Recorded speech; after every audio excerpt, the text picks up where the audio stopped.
Bapak Ibu, terima kasih atas eh, hadirnya di dalam PA Sahabat Metanoia pada malam hari ini. Terima kasih banyak, Tuhan berkenan kita berjumpa lagi setelah sebulan yang lalu kita bersama-sama mengikuti PA juga. Eh, Amin.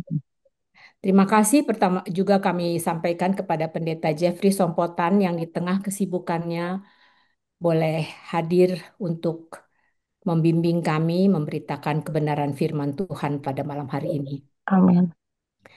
Bapak, Ibu, dan saudara-saudara terkasih, kita bersyukur atas pemeliharaan Tuhan sehingga kita dapat berjumpa lagi saat ini. Amin. Bulan Agustus adalah bulan merdeka bagi bangsa kita. Amin. Kita merayakannya atas kemerdekaan kita dari penjajahan yang bangsa kita alami. Dalam PA kita malam ini kita akan mendalami firman Tuhan tentang kemerdekaan rohani. Suatu situasi di mana kita tidak lagi dijajah oleh dosa yang membelenggu kehidupan kita. Mari kita bergumul bersama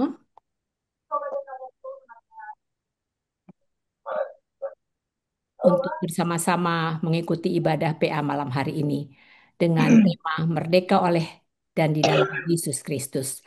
Selamat Amin. beribadah, Tuhan Yesus memberkati. Haleluya. Ibu Bapak semua yang terkasih, Pak Pendeta, sebentar Tuhan Pak Pendeta. memberkati. Ya, ya, ya. Ibu-ibu, saya minta tolong kerjasamanya untuk mic-nya semua dimatikan sehingga Pak Pendeta bisa berfirman dengan eh, lebih baik lagi sehingga tidak ada suara-suara selain suara Pak Pendeta. Terima kasih Bapak Ibu atas kerjasamanya. Silakan Pak Pendeta. Ya, terima kasih. Sebagaimana sudah disampaikan, jadi tema kita malam hari ini, karena dalam rangka Bulan Merdeka, saya pilihkan temanya juga soal merdeka. Tapi merdeka secara rohani, merdeka oleh dan di dalam Yesus Kristus. Dan itu didasarkan pada kesaksian firman Tuhan dari kitab Galatia pasal 5 ayat 1 dan ayatnya yang ke-13.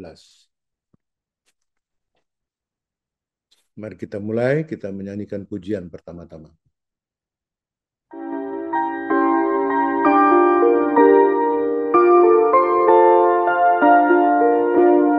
Apakah kau mau jadi pemenang, menaklukkan dunia dan cobaannya? Jangan kau lepaskan Yesus Tuhanmu. Dialah penolong dan penjagamu. Jangan kau lepaskan Yesus Tuhanmu. Walau jalanmu berat, percayalah.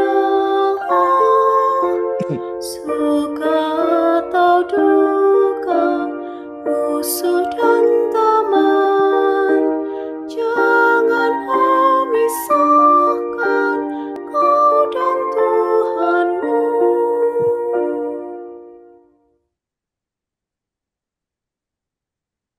Mari kita berdoa. Bapa Surgawi, kami bersyukur Tuhan himpunkan kami lewat Zoom meeting ini untuk melakukan pendalaman Alkitab. Kiranya Tuhan juga mengurapi kami semua dengan tuntunan Roh Kudus, agar oleh tuntunan Roh-Mu yang kudus itu kami mengerti kehendak Tuhan dalam firman Tuhan yang akan kami gumuli bersama. Kiranya juga Tuhan menolong kami untuk melaksanakan PA ini dalam kesediaan untuk mendengarkan suara-Mu.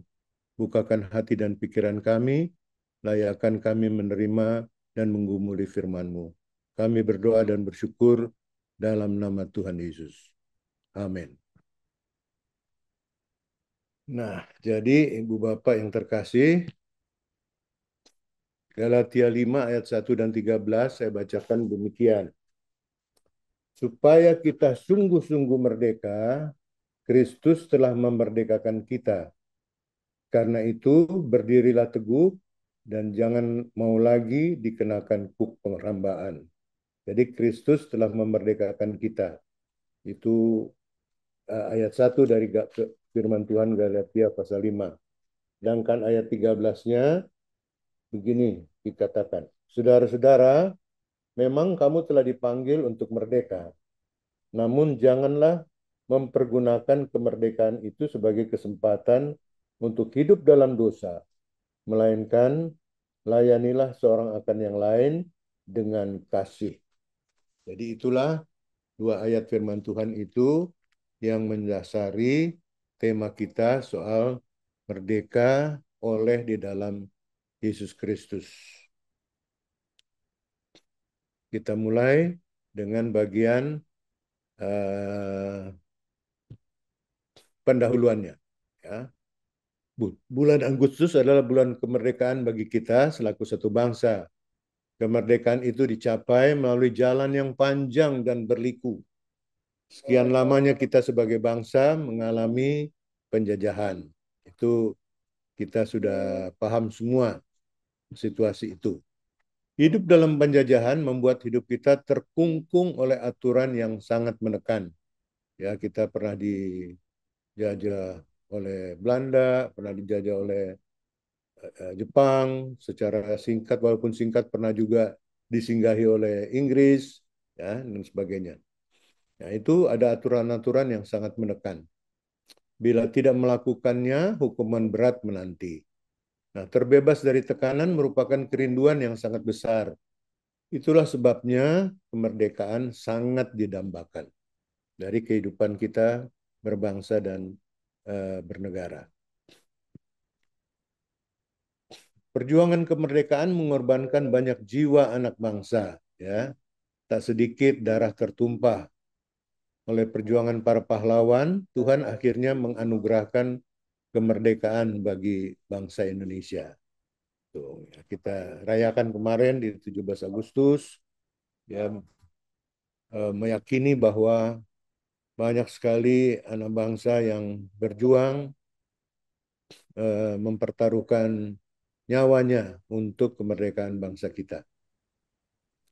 Itu yang kita gumuli bersama.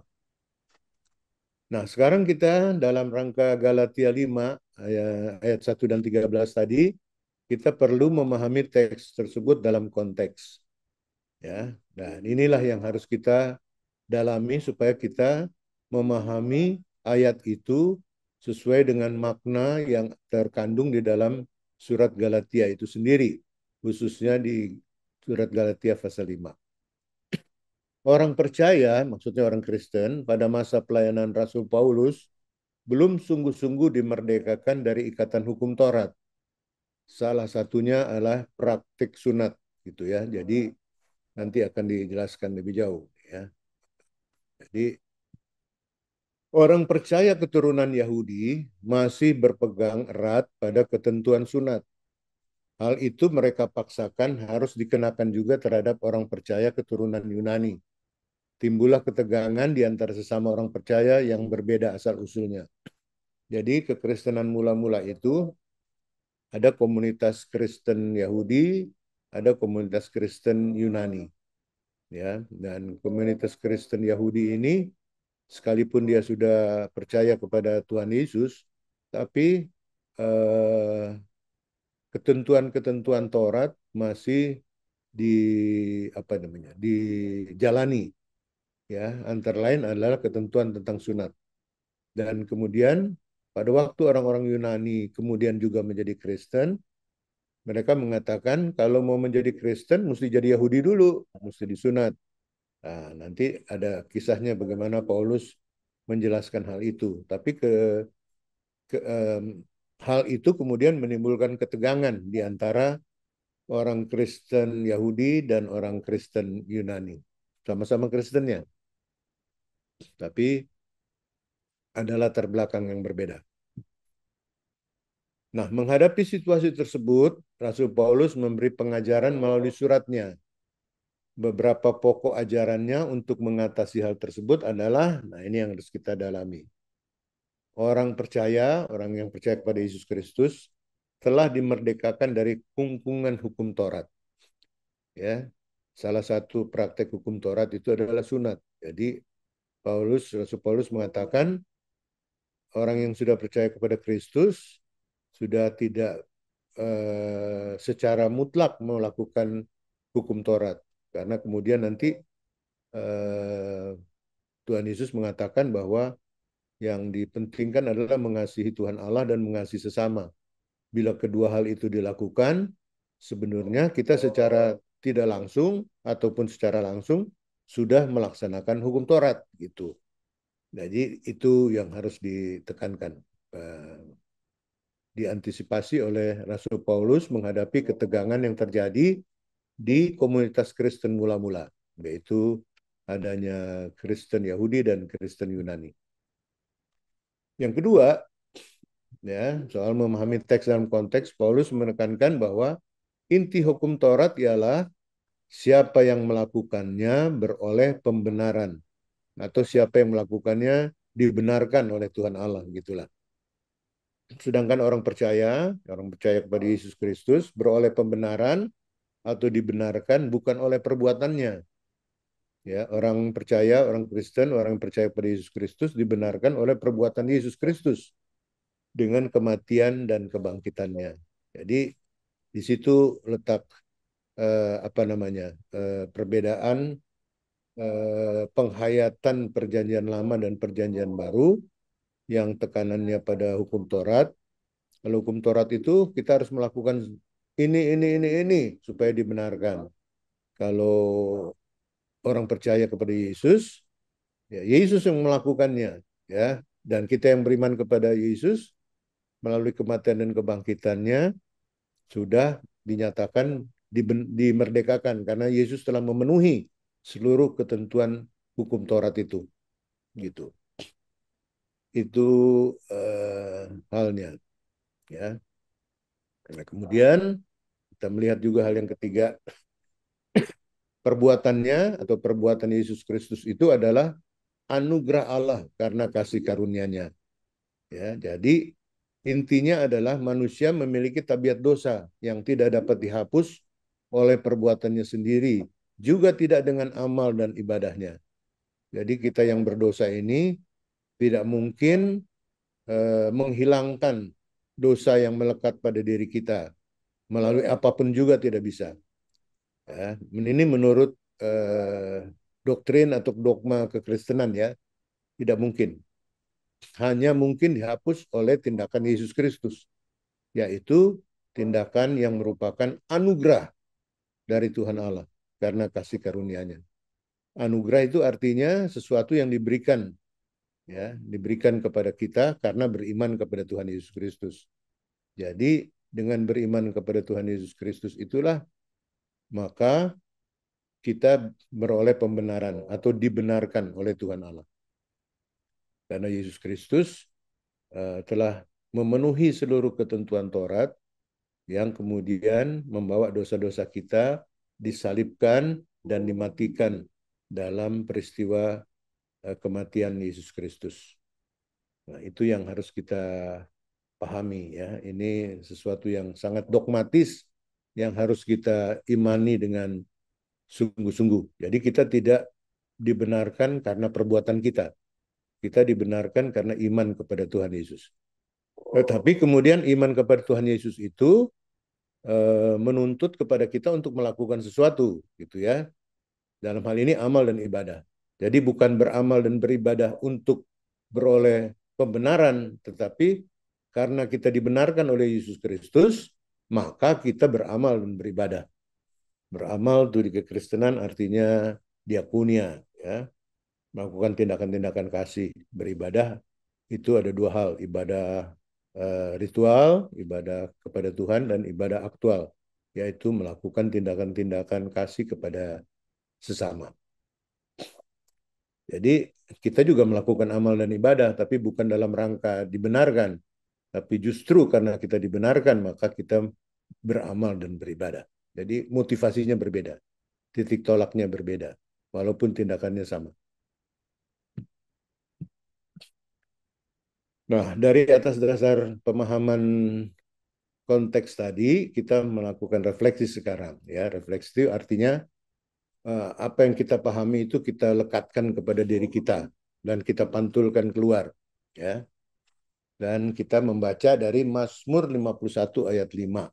Ya, supaya tidak susah-susah, saya coba bacakan Mazmur 51 ayat 5.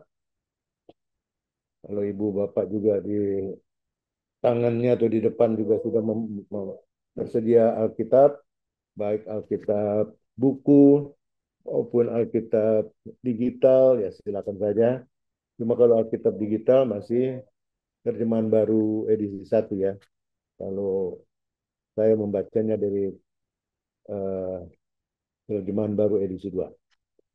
Mazmur 51 ayat 5 itu menyatakan begini.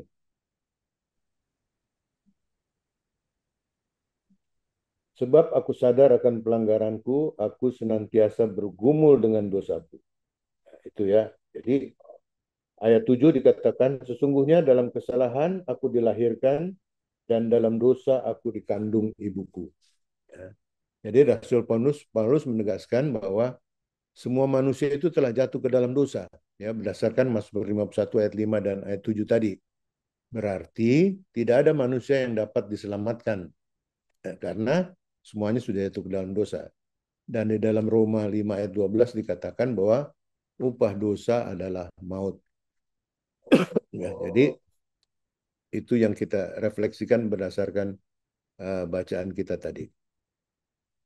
Nah, hal itu ya, keberdosaan kita itu dan maut yang harus kita alami itu tidak sesuai dengan rencana Allah sejak mulanya. Nah, itu. Jadi sejak mula Tuhan Allah tidak menghendaki manusia mengalami maut dan manusia dijajah oleh dosa. Gitu ya. Tidak itu bukan rencana Tuhan Allah. Nah, Allah menghendaki manusia hidup bersamanya. Ya, ini gambarannya ada di dalam peristiwa Adam dan Hawa di Taman Eden. Ya, yang adalah gambaran nyata tentang hal itu. Adam dan Hawa berada di Taman Eden bersama Tuhan Allah. Kalau kita membaca di kitab Kejadian itu dikatakan Adam dan Hawa bisa mendengar langkah Tuhan Allah. Nah, itu kan gambaran tentang persekutuan yang akrab dengan Tuhan Allah.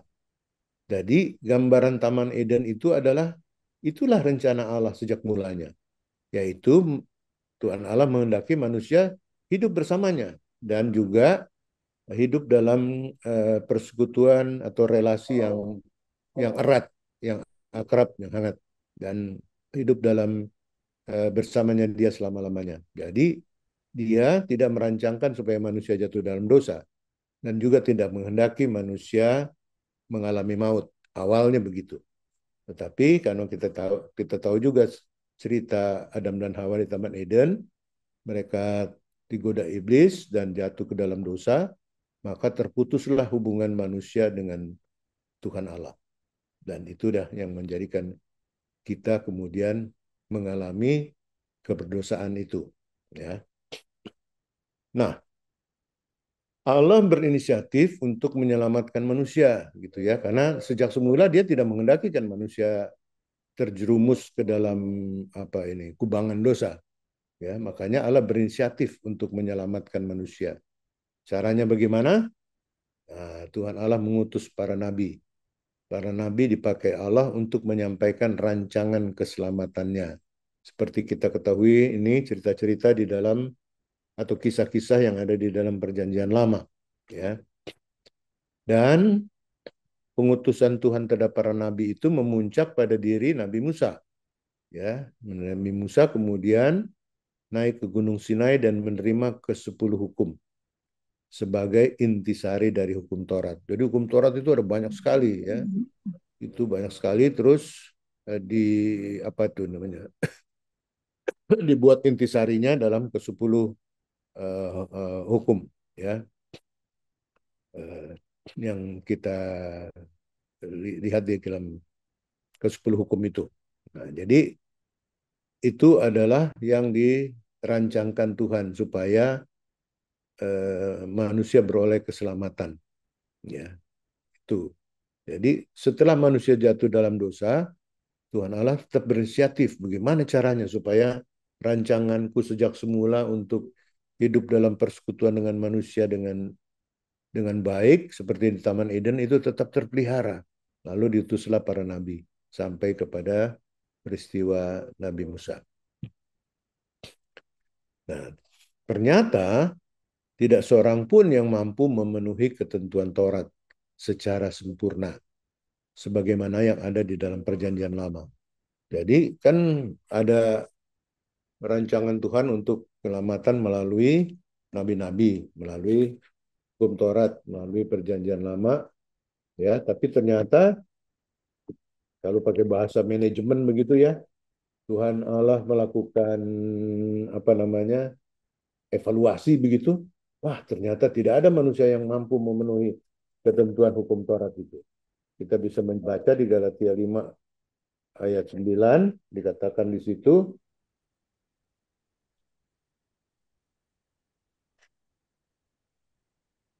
sedikit ragi sudah membuat seluruh adonan mengembang, gitu ya.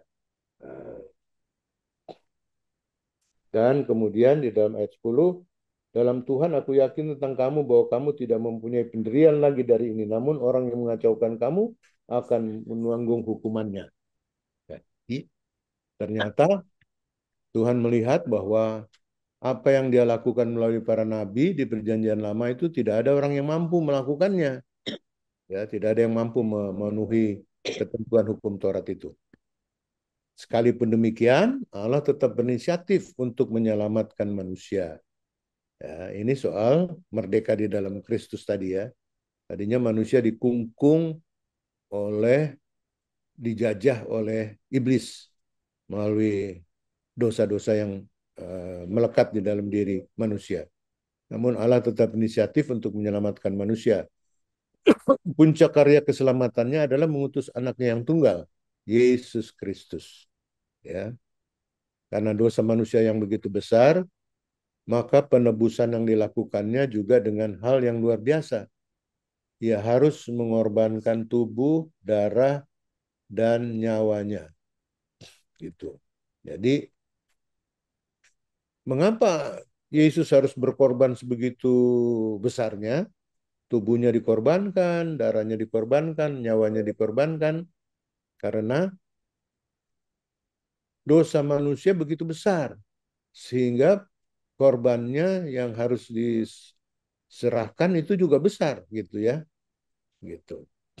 Nah ini mengapa? Kalau seandainya dosanya nggak seberapa besar, mungkin nggak perlu setotal itu ya, Tuhan Yesus mengorbankan dirinya.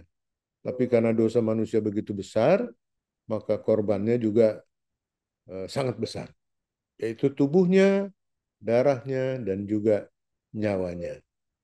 Nah, itu yang harus kita hayati. Inilah tindakan Yesus untuk memerdekakan kita dari belenggu dari penjajahan dosa, gitu ya. Kalau bangsa dan negara kita dimerdekakan dengan pengorbanan tubuh dan darah para pahlawan, ini Allah mau membebaskan kita dari belenggu dosa, dari penjajahan iblis, dengan mengorbankan tubuh, darah, dan nyawanya Tuhan Yesus. Itu yang harus kita hayati sebagai orang Kristen. Ya, bagaimana pengorbanannya begitu besar untuk menyelamatkan kita, untuk membuat kita kembali dalam hubungan yang akrab dan hangat seperti di Taman Eden, gitu ya. Itu yang jadi Tuhan mendaki selalu kita hidup dalam suasana tentram, suasana sukacita, suasana damai sejahtera, sebagaimana keberadaan awal manusia di Taman Eden, yang semuanya ada dalam suasana tentram dan penuh sukacita dan damai sejahtera. Itulah rencana Tuhan sejak mulanya. Sehingga pada saat manusia jatuh dalam dosa, dia berusaha terus bagaimana menyelamatkan melalui para nabi sampai Nabi Musa. Ternyata tidak bisa dilakukan oleh manusia. Lalu Tuhan Allah mengirim anaknya yang tunggal, Yesus Kristus. Dan ia mengorbankan tubuhnya, darahnya, dan nyawanya. untuk membebaskan kita dari belenggu dosa. untuk memerdekakan kita dari penjajahan iblis. Itu soalnya. Itulah tema kita soal merdeka oleh dan di dalam Yesus Kristus. Ya, kita kematian dan kebangkitan Yesus itulah yang memerdekakan kita dari belenggu dosa, dari penjajahan iblis. Kita tidak lagi dijajah oleh iblis. Harus begitu. Refleksi kita bagian ke-6 adalah pengorbanan Yesus itu membuat orang yang percaya kepadanya beroleh keselamatan kekal. Itulah kemerdekaan sejati oleh Yesus Kristus, dan hanya di dalam Dia kita menjadi orang merdeka, bebas dari belenggu dosa. Nah, itu yang kita harus imani dan yakini, ya, bahwa Yesus Kristus berkorban begitu luar biasa, membuat kita yang percaya kepadanya beroleh keselamatan kekal. Jadi keselamatan kita itu bukan karena perbuatan kita, tapi karena perbuatan Yesus untuk kita. Gitu.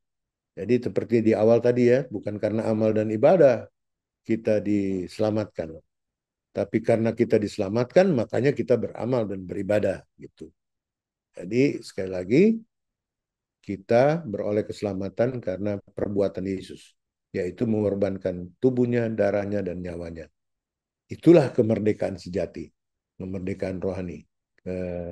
Terbebas dari belenggu dosa, dilepaskan dari kungkungan iblis yang menjerat kita. Oleh Yesus Kristus dan hanya di dalam Dia kita menjadi orang merdeka, bebas dari belenggu dosa. Nah, ini berarti kan jangan lagi kita hidup dalam dosa, kan begitu, ya, intinya. Nanti ada aplikasinya. Nah, ini aplikasinya. Kalau kita sudah memahami ayatnya dari Galatia 5 pasal 1 dan 13, kemudian kita sudah mendalaminya dalam pengertian memahami ayat itu dalam konteksnya, yaitu terjadinya ketegangan antara orang Kristen Yahudi dan Kristen Yunani soal masih mau memperlakukan Taurat untuk keselamatan, tapi Paulus bilang di dalam Yesus, kalau kita beriman kepada Yesus, maka kita secara langsung atau tidak langsung sudah melakukan hukum Taurat, sudah memenuhi hukum Taurat yang sudah digenapi oleh Yesus Kristus. Nah, aplikasi dari pemahaman ini ialah kita harus memelihara iman percaya kita agar tidak digerus oleh godaan dunia. Karena apa? Karena kita sudah dibebaskan, sudah dimerdekakan dari belenggu dosa, dari penjajahan iblis. Jadi jangan lagi kita harus tetap memelihara iman percaya kita agar tidak digerus oleh godaan dunia. Godaan dunia kan banyak, ya. Dan apapun juga bisa membuat kita menyimpang dari iman percaya kita kepada Tuhan. Dan pada masa-masa sekarang, apalagi dengan teknologi informasi yang begitu gencar, kadang-kadang kita bisa membaca ini dan itu dan bisa membuat kita goncang imannya, ya, dan hal-hal lainnya. Kita harus memelihara iman kita, ya, tidak digerus oleh godaan dunia. Yang kedua, aplikasinya adalah kita harus menjaga kemurnian iman kita agar tidak terpengaruh oleh berbagai ajaran. Saya bacakan dari surat Efesus pasal 4 ayat 14. Surat Efesus pasal 4 ayat 14 dikatakan begini, sehingga kita bukan lagi anak-anak yang diombang-ambingkan oleh berbagai angin pengajaran, oleh permainan palsu manusia dalam kelicikan mereka yang menyesatkan. Jadi kita harus menjaga kemurnian iman kita, ya, sehingga kita ini harus menjadi orang Kristen yang dewasa, bukan orang Kristen yang seperti anak-anak, yaitu yang bisa diombang-ambingkan oleh berbagai angin pengajaran, diombang-ambingkan oleh permainan palsu manusia dalam kelicikan yang menyesatkan. Itu nasihat dari firman Tuhan dari Efesus pasal 4 ayat 14. Ya, sekarang kan banyak sekali macam-macam ajaran, aliran, ya. Kalau kita buka YouTube, ada, maaf ya, saya sebutkan, ada pastor ini, pendeta itu, macam-macam, bawa ajaran ini, ajaran itu, macam-macam. Kita bingung juga mana yang benar ini. Nah, kita harus menjaga kemurnian iman kita agar tidak terpengaruh oleh berbagai ajaran yang bisa membuat kita disesatkan. Dalam ayat 14 dikatakan permainan palsu manusia dalam kelicikan yang menyesatkan. Jadi kita dibilang kita bukan lagi anak-anak, kita harus menjadi orang Kristen yang dewasa.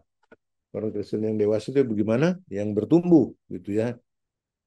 Bertumbuh imannya, bertumbuh keyakinannya, bertumbuh ketekunannya, gitu. Jadi jangan menjadi orang Kristen seperti yang dikatakan dalam Efesus 4 ayat 14 itu, seperti orang Kristen yang masih kanak-kanak, gitu ya.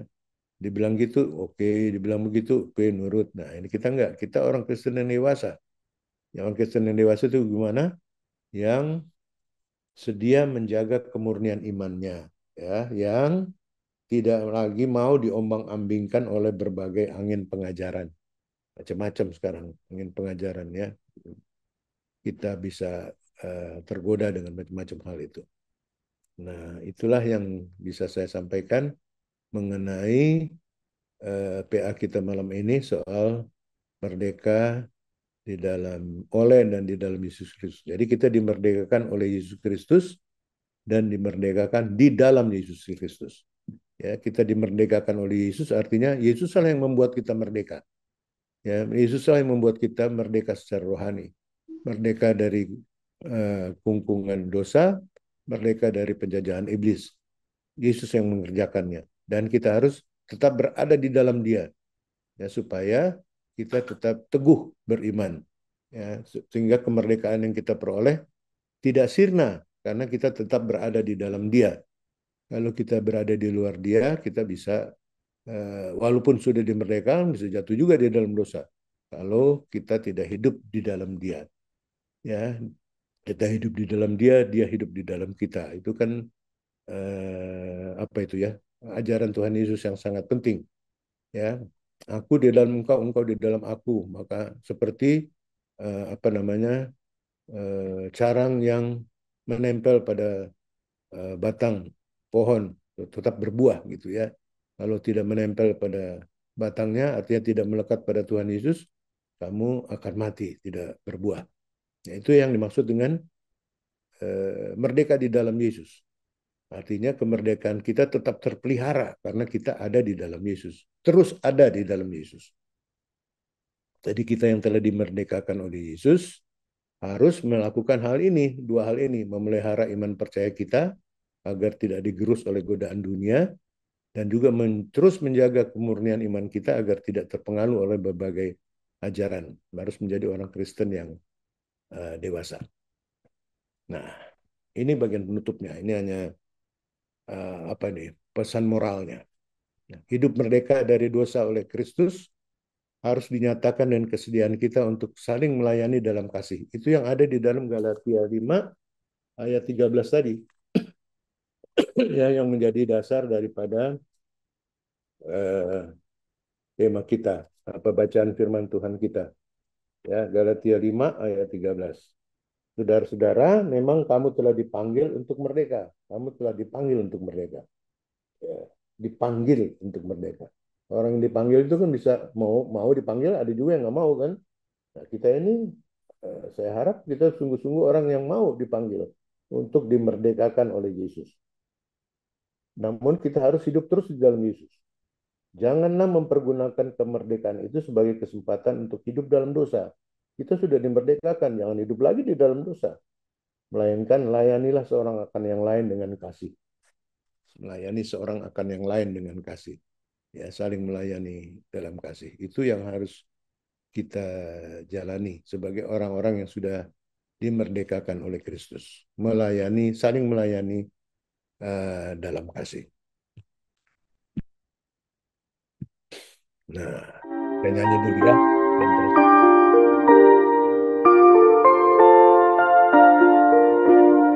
Kasih yang sempurna dan berkat penuh, Roh Kudus nyatakan dalam hidupmu.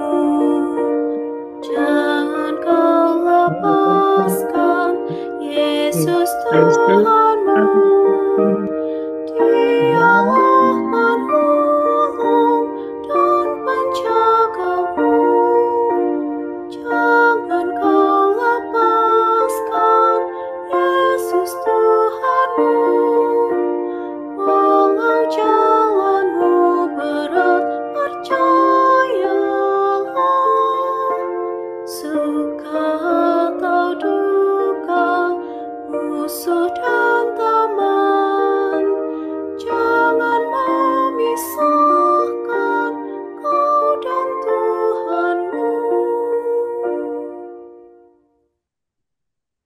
Saya berdoa. Bapa di surga, terima kasih atas firman-Mu yang boleh kami renungkan dan dalami bersama. Berkatilah kami dengan firman-Mu yang meresap di dalam hati sanubari kami. Buatlah kami yang telah dimerdekakan oleh dan di dalam Yesus terus memelihara kehidupan iman kami dan terus mendewasakan kehidupan iman kami supaya kami tidak diombang-ambingkan oleh berbagai-bagai angin pengajaran yang dapat membuat kami menyimpang dari iman kepada Tuhan Yesus. Berkati pengurus sahabat metanoia dan semua yang tekun mengikuti PA ini. Kiranya semuanya diberkati oleh Tuhan. Kami bersyukur dan memohon Tuhan peliharakan kami dan keluarga kami masing-masing dalam kerja dan usaha, dalam kehidupan masa depan. Di dalam seluruh kehidupan kami pertaruhkan ke dalam tangan kasih-Mu. Dalam nama Tuhan Yesus kami berdoa dan bersyukur. Amin. Amin. Ya. Terima kasih Pak Pendeta Hmm. atas firman yang sudah diberitakan, atas pencerahan yang boleh kami terima pada malam hari ini. Luar biasa pencerahan yang kami dapatkan pada malam hari ini. Puji Tuhan. Dan saya percaya Bapak Ibu juga banyak yang diberkati oleh pemberitaan firman pada malam hari ini. Amin, amin, amin. Sekarang saatnya kita akan berbagi kesaksian iman kita atau kita mau bertanya kepada Pak Pendeta. Boleh. Termain pertama, saya izinkan 3 orang apabila ada yang mau berbagi pengalaman iman atau mau bertanya kepada Pak Pendeta. Silahkan, boleh raise hand, boleh buka kamera untuk berbicara. Adakah yang mau ambil bagian di termain pertama, 3 orang?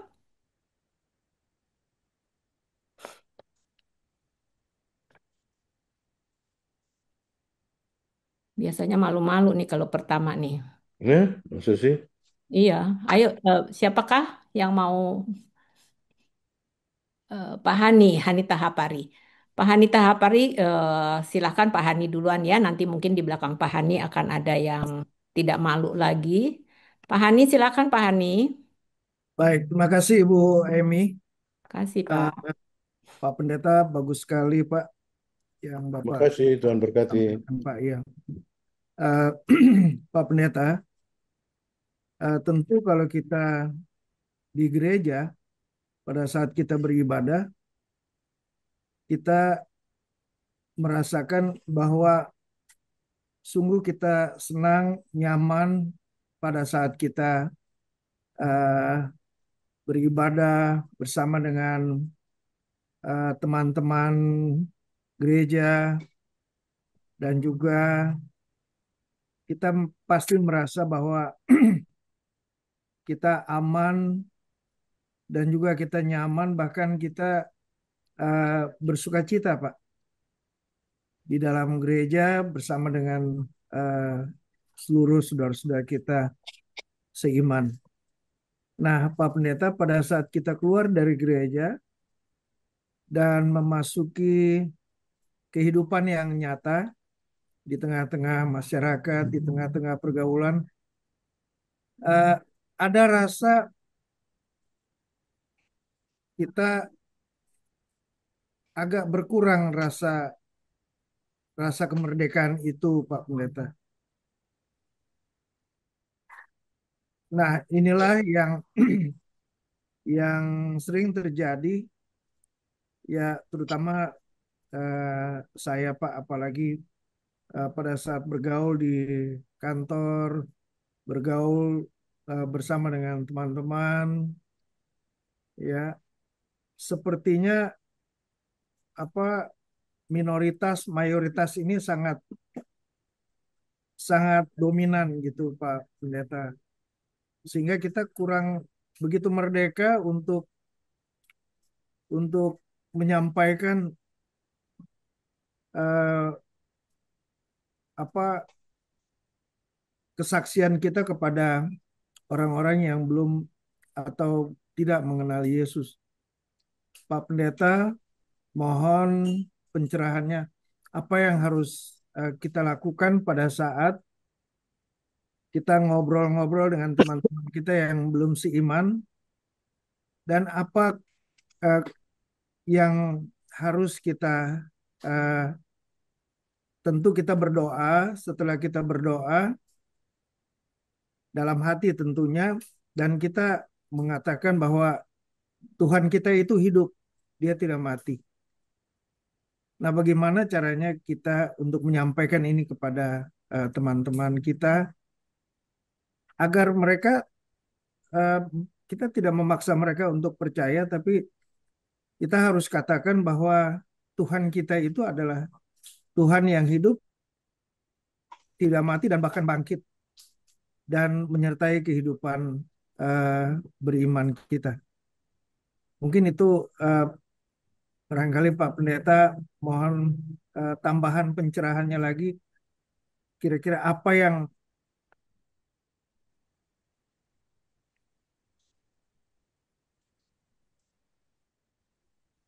Terima kasih Pak Hani. Terima kasih. Pak Pendeta, silahkan ditanggapi langsung. Oh iya, Harus berpisah dengan pasangannya keluar. Silahkan Pak Pendeta. iya, iya. Jadi itu memang satu hal yang apa ya, hmm, harus kita lakukan, namun harus dengan penuh hikmat, ya. Mengapa saya katakan harus dengan penuh hikmat? Karena eh, hal yang menyangkut mayoritas minoritas itu kadang-kadang membuat kita merasa terpinggirkan atau merasa minder dan segala macam, ya. Tetapi itu seharusnya tidak boleh terlalu menghantui pemikiran kita, ya. Namun mengapa saya katakan hidup kita ini sebagai satu kesaksian, tapi kesaksiannya harus dilakukan dengan penuh hikmat. Kalau tidak bisa menimbulkan masalah, ya. Kalau kita secara begitu saja me, apa namanya, membeberkan tentang iman kita mengenai Yesus Kristus yang hidup, yang menjaga, memberkati hidup kita kepada orang lain, kan bisa menimbulkan pemikiran seperti yang sering apa itu namanya, dituduhkan kepada kita menjalankan kristenisasi, gitu ya. Itu yang selalu menjadi apa namanya, hal yang harus kita siasati dengan baik supaya jangan terkesan seperti itu, kan gitu. Apa yang harus kita lakukan adalah tentu memohon hikmat daripada Tuhan supaya kita menyampaikan iman kita itu tidak hanya melalui kata-kata, ya, tetapi lebih dengan kesaksian tentang kehidupan kita yang nyata, gitu. Jadi tidak hanya bersaksi dengan kata-kata, tetapi kehidupan kita lah yang menjadi kesaksian untuk menyatakan tentang iman kita, kan gitu ya. Itu yang harusnya kita nyatakan, ya. Artinya Tuhan Yesus kan katakan kita adalah terang dunia dan garam dunia, kan gitu ya. Artinya kalau dunia ini penuh dengan kegelapan, ya kita jangan ikut-ikutan gelap, kan gitu ya. Biar cuma jadi lilin yang kecil tapi harus menyala, menyinari kegelapan, kan gitu. Kan juga dikatakan kamu adalah garam dunia. Garam dunia itu kan mengatakan bahwa garam kan fungsinya ada dua. Satu, garam itu sifatnya mengawetkan. Kedua, garam itu sifatnya memberi eh, rasa sedap, kan gitu. Nah, jadi kita kan ini kalau lagi ibadah ada makanan gitu ya, ada sup, apa supnya, berinebon misalnya atau apalah begitu, selalu kan harus ada garamnya, kan gitu di dalam sup itu. Ini ada, siapa yang jago-jago masak di sini pasti tahu kan, mesti ada garamnya gitu. Tapi kan garamnya itu kan sedikit aja. Kalau supnya satu panci atau satu apa namanya skal besar begitu, mungkin garamnya hanya setengah sendok makan barangkali, kan gitu. Garamnya sedikit saja, tapi garam yang sedikit itu memberikan rasa yang eh, menyedapkan seluruh makanan. Nah, kalau Tuhan Yesus katakan kamu adalah garam dunia, ya mungkin kita memang minoritas sedikit aja, tapi yang sedikit itu harus memberikan pengaruh yang besar gitu ya, memberikan rasa yang enak terhadap lingkungan di mana kita hadir, kan gitu. Jadi kita harus menghadirkan diri kita sebagai orang yang membawa kesedapan di mana-mana gitu ya, di mana aja gitu, di rumah kek, di persekutuan berjemaat kek, di PA ini kek gitu ya, di mana saja kita walaupun cuma sedikit tapi kita bisa memberi atau memberi pengaruh yang positif kepada lingkungan sekitar kita. Tidak hanya dengan kata-kata tapi justru lewat tindakan-tindakan eh, konkret kita. Jadi di dalam Alkitab ada beberapa kesaksian atau kisah yang menggambarkan hal itu. Pertama, cerita tentang Yusuf. Yusuf ya. Yusuf menjadi orang nomor 2 di kerajaan Mesir. Ya, waktu itu rajaannya adalah Firaun Xerxes kalau tidak salah. Ya, nah Yusuf menjadi orang kepercayaan dari Firaun gitu ya. Nah itu yang harus kita lihat ya. Dia bukan orang pertama, dia bukan raja gitu, bukan gitu. Tapi dia bisa memberi pengaruh yang luar biasa terhadap raja sehingga kerajaan Mesir pada masa itu di mana Yusuf menjadi orang kedua di Mesir pada saat itu, dia bisa membuat Mesir mengalami kesejahteraan gitu ya. Kan waktu itu ada kelaparan kan di Mesir dan di di Israel. Lalu oleh kebijakan yang diambil oleh Yusuf, maka terpeliharalah kerajaan Mesir itu. Nah, gitu. Jadi dia cuma seorang diri gitu. Tetapi dia bisa memberi pengaruh yang positif terhadap kerajaan Mesir. Itu cerita tentang Yusuf. Bukan bisa juga kita mengambil contoh yang lain misalnya ya. Misalnya juga terhadap Rasul Paulus gitu ya, yang juga di apa namanya dibenci oleh berbagai kalangan Yahudi pada waktu itu, termasuk oleh rasul-rasul juga ya, karena dia anggap sebagai tidak hidup sezaman dengan Yesus. Tapi dia dengan kesaksian imannya, dengan tindakan-tindakannya bisa memberi pengaruh positif terhadap kehidupan kekristenan. Kalau kita menyimak latar belakang Paulus kan dia orang yang sangat membenci pengikut Yesus ya waktu dia masih bernama Saulus, dan dia juga ikut istilahnya membantai lah orang-orang Kristen di Kristen mula-mula. Tetapi Tuhan pakai dia gitu ya, dengan catatan Tuhan mau menjadikan dia garam bagi orang-orang yang semula membenci dia.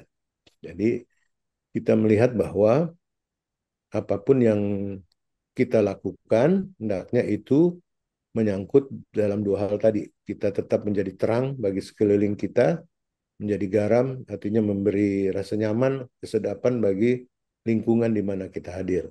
Tidak semata-mata melalui kata-kata kita, tapi justru lewat tindakan dan perbuatan kita yang nyata. Barangkali begitu ya Pak Hani ya. Tuhan berkati. Terima kasih Pak Pendeta. Pak Hani, sudah cukup Kak Pak Hani? Cukup, Bu. Baik, terima kasih Terima Pak kasih, Pak Hani. Pendeta. Terima kasih, sama-sama. Sesudah Pak Hani, apakah ada Bapak Ibu yang ingin berbagi pengalaman iman atau ingin bertanya tentang kemerdekaan di dalam Yesus Kristus? Atau Silakan. Selamat yang lain? malam Ibu, saya dengan Ellen. Ellen. Selamat malam Ibu Ellen. Silakan Ibu. Selamat malam Pak Pendeta. Malam, Tuhan berkati. Amin. Pak Pendeta nih, saya membagikan kalau tadi kan Bapak bilang hidup sebagai garam dan terang. Berarti itu identitas kita sebagai orang yang telah merdeka. Ya Pak ya. Iya, Kalau iya. kita sudah merdeka berarti kita hidup dengan kebenaran dan kita minta pimpinan Roh Kudus untuk menjaga kemerdekaan yang telah kita dapat dari Kristus. Untuk itu kadang-kadang kita sebagai orang Kristen, sebagai hamba Tuhan, sebagai majelis susah juga ya. Wah, saya kan di majelis. saya hidup sesuai dengan apa yang harus saya lakukan, sesuai dengan yang Tuhan merdekakan dalam kehidupan kita. Oleh sebab itu, dalam kehidupan ini kalau orang yang sudah dimerdekakan, minta pimpinan Roh Kudus untuk kita menjaga identitas kita itu sebagai garam dan terang. Gitu ya Pak ya. Jadi Iya, iya, iya. eh, pengalaman hidup saya yaitu minta pimpinan Roh Kudus untuk menjaga supaya benar-benar kita tuh menjadi seorang yang dipakai Tuhan atau sebagai hamba Tuhan atau majelis yang benar-benar yang telah dimerdekakan, kita membawa kepada orang-orang yang belum mengenal Kristus, yaitu menjadi garam dan terang. Waktu di saat kita terang kan kita ada di gereja ini kita beribadah, tapi ketika kita keluar kita menjadi garam untuk mempengaruhi orang-orang di sekitar kita ya Pak ya, bahwa wah, nih orang Kristen hidupnya penuh kasih ya, bahwa orang Kristen hidupnya harus harus lebih baik lagi ya. Nah itu yang kita harus jalani seperti orang yang benar-benar itu merdeka. Jadi kalau orang yang benar-benar merdeka, kita minta pimpinan Roh Kudus untuk menjalani hidup dalam kebenaran sesuai dengan orang yang telah dimerdekakan. Itu aja sih Pak pengalamannya. Terima kasih Pak. Terima kasih. Terima kasih Bu Ellen. Silahkan Pak Pendeta, apakah ada yang mau ditanggapi? Iya, jadi eh, kita yang telah dimerdekakan oleh Kristus itu kan harus menjaga supaya kita tidak kembali dijajah gitu kan ya. Gitu. Seperti Indonesia aja yang sudah merdeka kan kemudian tahun 45 kita merdeka kan tahun setelah itu kan tahun 47, 49, 50 kan masih ada perang kemerdekaan. Artinya mempertahankan kemerdekaan gitu kan. Nah, kita kan harus juga begitu. Kita sudah dimerdekakan pada saat kita sungguh-sungguh percaya kepada Tuhan Yesus. Tapi kita kan harus mempertahankan kemerdekaan kita itu. Ya, caranya ya itu ya tadi kan supaya kita sungguh-sungguh menjalin hubungan yang akrab dan hangat dengan Tuhan Yesus gitu ya, supaya kemerdekaan yang kita peroleh itu tetap dapat terjaga, tidak tidak hilang gitu ya, tidak kembali jatuh di dalam kehidupan dosa. Karena eh, soal menjadi terang dan garam itu kan, terang itu kan hanya berfungsi apabila ada di dalam kegelapan kan gitu. Terang tidak berfungsi di tempat terang gitu. Apa gunanya terang di tempat terang? Nggak ada gunanya kan gitu. Nah, kegelapan itu kalau kita tadi Ibu katakan kita sebagai pelayan di gereja atau apa, ya sudah ikut bersekutu di dalam kehidupan peribadahan di gereja, ya baik kan itu sangat baik. Tapi begitu kita keluar kan kita harus menghadapi dunia nyata, dunia di mana tantangan dan pergumulan itu diperhadapkan kepada kita, ya kan? Padahal sebetulnya tantangan dan pergumulan itu tidak hanya ada di dunia di luar gereja, di dalam gereja juga banyak tantangan dan pergumulan yang harus kita hadapi, gitu kan? Nah, ini yang harus kemudian harus kita sikapi dengan kesediaan kita untuk terus apa itu menjalin hubungan yang akrab dan hangat dengan Tuhan, ya, melalui doa dan perenungan firman Tuhan tiap-tiap hari. Ya, itu saya selalu tekankan tiap-tiap hari gitu. Ya kan kadang-kadang kita hari Rabu ada ibadah keluarga, hari Minggu ada ibadah hari Minggu, ya udah. Nah, pada hari Rabu dan hari Minggu kita dikuatkan. Nanti kalau pencobaannya datang hari Jumat gimana? Kalau kita nggak datang berdoa dan merenungkan firman Tuhan tiap-tiap hari, kan pergumulan dan pencobaan, godaan kan bisa datang kapan saja. Dan itu yang harus kita imani. Dan Ibu tadi sudah katakan bahwa dengan begitu kita harus tetap memelihara kehidupan beriman kita supaya kita tidak lagi jatuh di dalam dosa. Dosa itu kan banyak hal ya, gitu. Ada dosa karena perbuatan, ada dosa karena tidak berbuat, gitu kan. Ya, di dalam firman Tuhan dikatakan kalau kamu tahu kamu harus berbuat sesuatu, kamu tidak melakukannya, kamu juga telah berdosa kan gitu. Itu dosa karena tidak berbuat gitu. Ya, ada juga dosa karena berbuat kan ya. Kita melakukan ini, melakukan itu yang tidak dikehendaki Tuhan, kita berdosa. Ada juga berdosa karena sudah tahu harus melakukan itu, tapi kita tidak lakukan. Ya, kita berdosa juga namanya. Jadi, oleh sebab itu, Yesus Kristus yang mengetahui persis kerapuhan diri kita, maka dia yang tadi dalam materi saya katakan selalu berinisiatif untuk menyelamatkan kita. Nah, kalau dia selalu berinisiatif untuk menyelamatkan kita, kita harus menjaga kehidupan beriman kita supaya tetap teguh beriman kepada Tuhan Yesus. Tadi di dalam bagian akhir dari presentasi yang saya sampaikan adalah dengan cara memelihara kehidupan beriman kita dan menjaga supaya kita jangan diombang-ombingkan oleh berbagai angin pengajaran. Angin pengajaran itu kan ada angin pengajaran dari luar Kristen, ada angin pengajaran dari dalam Kristen juga, gitu kan? Yang bilang beginilah, mesti begitulah, macam-macam.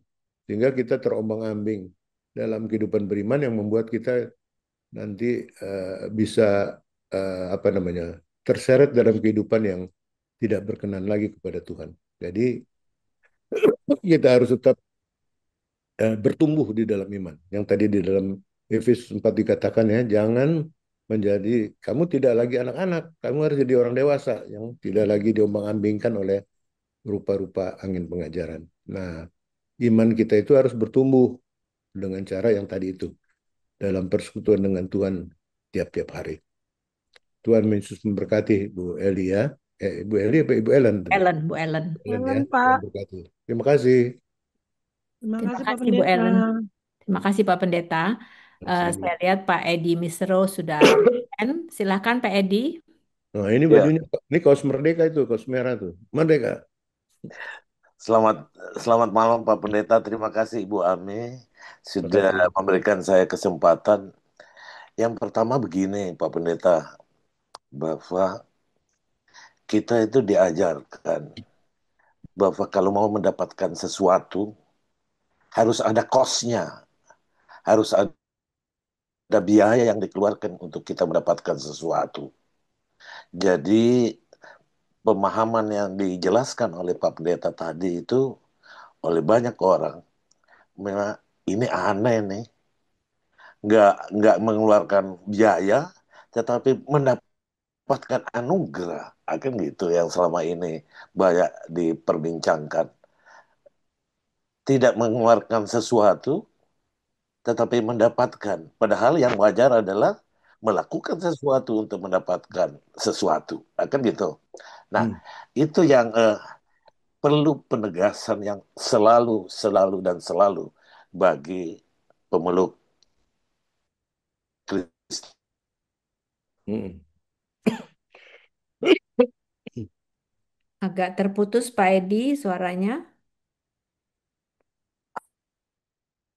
Akan Please kayaknya. kita bahwa untuk lalu Tadi bagaimana? agak freeze. Tadi agak freeze Pak Edi. Silakan diulang sedikit Pak Edi. Ya, yang kedua mungkin yang Hmm. pertama saya kira sudah ditangkap Pak Pendeta ya. Sudah. Oke. Oke. Yang kedua, Yang kedua adalah bahwa tolong kami selalu dibina dan diyakinkan oleh tokoh-tokoh pendeta-pendeta dan gereja kita untuk mengerti bahwa betul-betul kami ini adalah bagian yang dimerdekakan oleh Tuhan. Seperti apa sih kriterianya kita dimerdekakan oleh Tuhan? Aman, banyak juga tuh yang susah, banyak juga yang sedih. Tetapi apa yang bisa gereja sampaikan? Apa yang bisa kami dapatkan sehingga oh iya, terima kasih Tuhan, kami adalah bagian anugerah yang Tuhan siapkan untuk dunia ini. Yang ketiga mungkin saya kira yang biasa aja, bagaimana kita bersaksi tentang anugerah yang luar biasa yang Tuhan sudah beri di dalam kehidupan kita. Saya kira begitu Pak Pendeta. Terima kasih, Tuhan memberkati. Terima kasih Pak Edi. Silakan Pak Pendeta. iya. Ya, tadi sudah saya sampaikan bahwa rupa-rupa angin pengajaran itu bisa datang dari luar kekristenan, bisa juga datang dari dalam kekristenan, gitu ya. Yang dari luar kekristenan yang seperti tadi itu, yang seperti Pak Edi Misro sampaikan, bahwa untuk mendapatkan sesuatu, kita ada kosnya, kita harus melakukan sesuatu, harus ada yang kita korbankan. Nah, itu angin pengajaran yang ada dari luar kekristenan, gitu. Karena itulah yang selalu digaungkan dan apa itu digembar-gemborkan gitu ya, bahwa untuk bisa hidup dibenarkan oleh Tuhan Allah itu kita harus beramal dan beribadah, kan gitu. Itu tekanannya. Bahkan amalannya mesti begini, ibadahnya mesti begini, kan gitu. Itu adalah cost-nya. Nah, karena cost yang kita lakukan itu, maka kita mendapatkan sesuatu, mendapatkan kemerdekaan atau dibenarkan oleh Tuhan Allah. Nah, itu angin pengajaran yang datang dari luar gereja, dari luar kekristenan. Nah, itu yang tadi saya katakan, di dalam kekristenan tidak seperti itu. Di dalam kekristenan itu pembenaran atau keselamatan atau dimerdekakan kita dari belenggu dosa itu karena anugerah. Anugerahnya itu adalah karena kasih karunia Tuhan Allah. Karena apa? Karena dia tahu, dia sudah pernah coba dengan perjanjian lama, dengan hukum Taurat, dikasih aturan ini, supaya kamu benar hidupnya, supaya kamu diselamatkan, supaya kamu dibenarkan. Nggak ada yang mampu tuh melakukan itu. Karena hukum Taurat itu sangat-sangat banyak gitu. Dan dikatakan tadi kan di dalam Galatia, kalau sedikit ragi saja bisa mempengaruhi seluruh adonan gitu. Artinya kalau satu atau dua saja ketentuan hukum Taurat tidak dilaksanakan, maka yang lainnya juga batal jadinya gitu. Jadi mana ada yang bisa mampu melakukan hal itu? Nggak ada yang mampu. Nah, karena tidak ada yang mampu, maka Tuhan Allah berinisiatif untuk melakukan tindakan lain, yaitu memerdekakannya melalui tindakan spektakuler, yaitu mengutus putranya Yesus untuk menjadi jalan untuk kita dimerdekakan melalui kematiannya. Sehingga kita tetap melakukan amal dan ibadah, tetapi bukan dalam rangka mendapatkan keselamatan, tetapi karena kita dianugerahi keselamatan, maka kita beramal dan beribadah gitu. Beramal kita melalui kegiatan diakonia, beribadah kita melalui ibadah ritual dan juga ibadah aktual. Ibadah aktual itu kehidupan kita sehari-hari yang tadi itu melayani dengan kasih. Itu adalah rupa-rupa angin pengajaran dari luar kekristenan. Tapi rupa-rupa angin pengajaran dari dalam kekristenan juga ada gitu. Kalau you mau selamat, you mesti kasih persembahan yang besar. You mesti kasih persepuluhan rutin. You mesti begini, you mesti begitu, you mesti begini, you begitu. Nah, supaya dibenarkan gitu. Nah, ini angin pengajaran yang ada di dalam kekristenan gitu. Padahal kita memberikan persembahan, kita memberikan persepuluhan, itu sebagai tanda syukur. Karena kita sudah dimerdekakan, bukan untuk mengalami pembenaran dari Tuhan. Enggak gitu. Kita memberikan persembahan kolekte, kayak memberikan persembahan syukur karena ulang tahun, persembahan syukur karena disembuhkan Tuhan dari sakit misalnya, atau kita memberikan persembahan syukur karena hal-hal yang lainnya, atau memberikan persepuluhan, itu karena kita menyadari bahwa kita sudah diselamatkan oleh Tuhan, maka kita melakukan hal itu. Nah, jadi rupa-rupa pengajaran dari dalam gereja, dari dalam kekristenan juga ada gitu. Kan belakangan ini lagi ribut tuh gereja-gereja gereja-gereja di luar mainstream church ini tentang persepuluhan gitu kan. Lalu timbul perdebatan. Persepuluhan gak usah dikasih lah. Pendetanya mobilnya bagus, rumahnya keren gitu. Ngapain kita kasih persepuluhan gitu buat bikin gemuk pendetanya kan gitu. Ada seorang teman nih dari luar kota yang telepon saya tentang hal itu. Dia warga GPIB, dia tanya. Saya bilang di GPIB nggak begitu, karena persepuluhan nggak diterima oleh pendetanya. Persepuluhan diterima oleh gereja. Gereja yang mengelola untuk diakonia, untuk kegiatan ini, kegiatan itu, kan gitu. Secara seloroh saya bilang begini, saya ini 4 tahun di GPIB Paulus. Masa di GPIB Paulus ada orang kasih persembahan persepuluhan 500.000, 1 juta?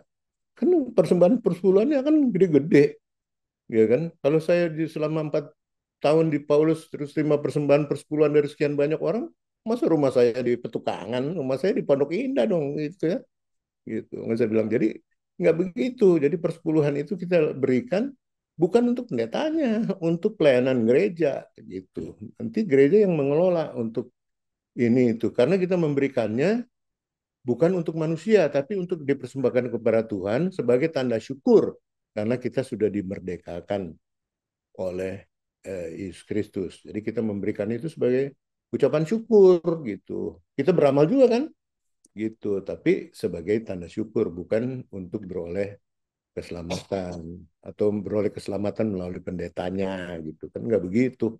Memang pendetanya Yesus kan gitu. Kan kita memberi persembahan bukan untuk pendeta, untuk gereja. Nanti gereja yang mengelola untuk berbagai kegiatan termasuk kegiatan diakonia yang dilakukan oleh gereja. Jadi apa yang dikatakan oleh Pak Edi Misro itu betul gitu, bahwa kita harus melakukan itu, eh, mengantisipasi atau menyikapi adanya rupa-rupa angin pengajaran dari luar kekristenan maupun yang ada dari dalam kekristenan.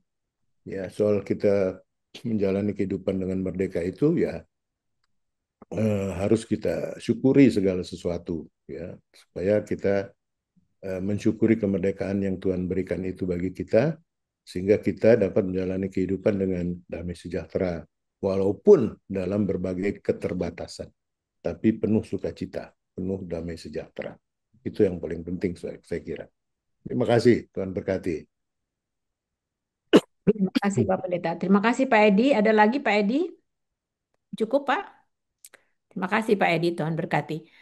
Bapak Ibu yang lain setelah Pak Edi Mesero, adakah yang ingin bertanya atau berbagi pengalaman iman? Selamat malam Ibu Aimi. Selamat malam Bapak. Selamat malam Pak Pak Fritz Pendeta. Lelahi. Iya, saya mau bertanya Pak Pendeta.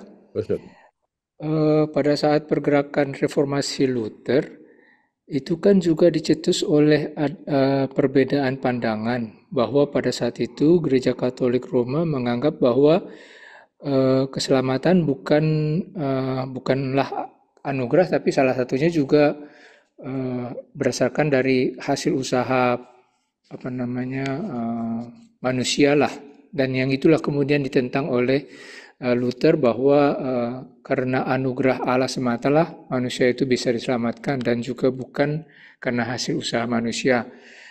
Itulah yang menjadi tantangan Luther ya kalau nggak salah untuk menentang adanya surat penghapusan dosa atau indulgensia ya yang dikeluarkan oleh Katolik Roma pada saat itu. Apakah memang demikian? Dan kalau memang betul demikian, apakah sampai sekarang pun Katolik Roma masih menaruh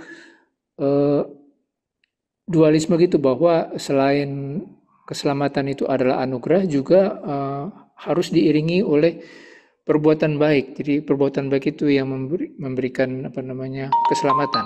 Apakah masih Katolik Roma masih beranggapan seperti itu juga Pak kira-kira? Atau kalau misalnya tidak lagi, sejak kapan berubah gitu Pak? Ya, terima kasih Pak Fred. Silakan Pak Pendeta. Iya betul. Jadi pada masa-masa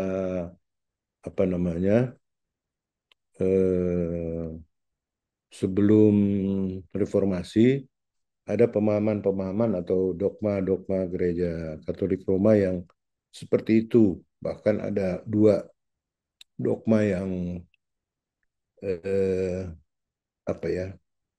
cukup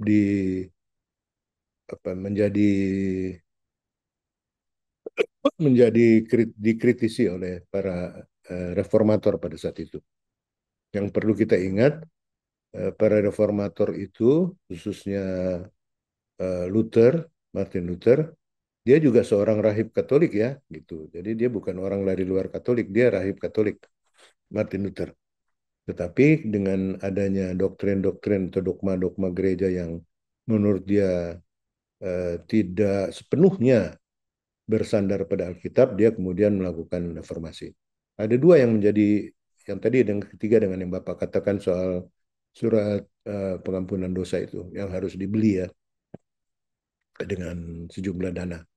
Tapi ada dua lagi dogma gereja Katolik yang waktu itu, yang sekarang saya kira sudah ditinggalkan ya. Tapi saya tidak tahu persis apakah itu sudah ditinggalkan sepenuhnya atau tidak ya. Yang pertama itu adalah pemahaman mereka tentang Ecclesia Nulla Salum. Ecclesia Nulla Salum itu artinya kebenaran atau keselamatan hanya ada di dalam gereja. Gitu. Ecclesia Nulla Salum. Yang kedua adalah pemahaman bahwa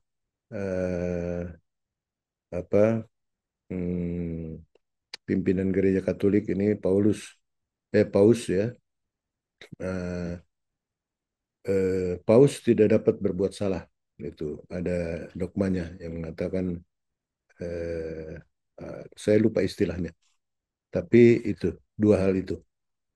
Itu salah satu yang ada tiga hal sama surat pengakuan dosa yang agak ditentang oleh para reformator gitu ya, karena menurut mereka keselamatan itu bukan karena oleh gereja tapi karena iman kepada Yesus Kristus. Dan minta maaf nih kalau saya ngomong, mungkin ada yang Katolik di sini, jangan ada yang tersinggung bahwa Paus juga manusia biasa gitu kan, tapi dogma gereja Katolik mengatakan Paus tidak dapat berbuat salah.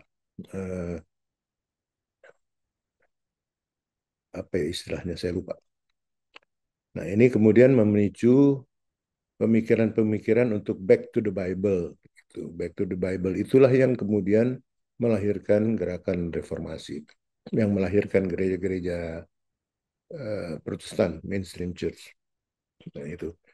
Sejak kapan itu mulai tergerus atau ditinggalkan, saya kurang tahu persis.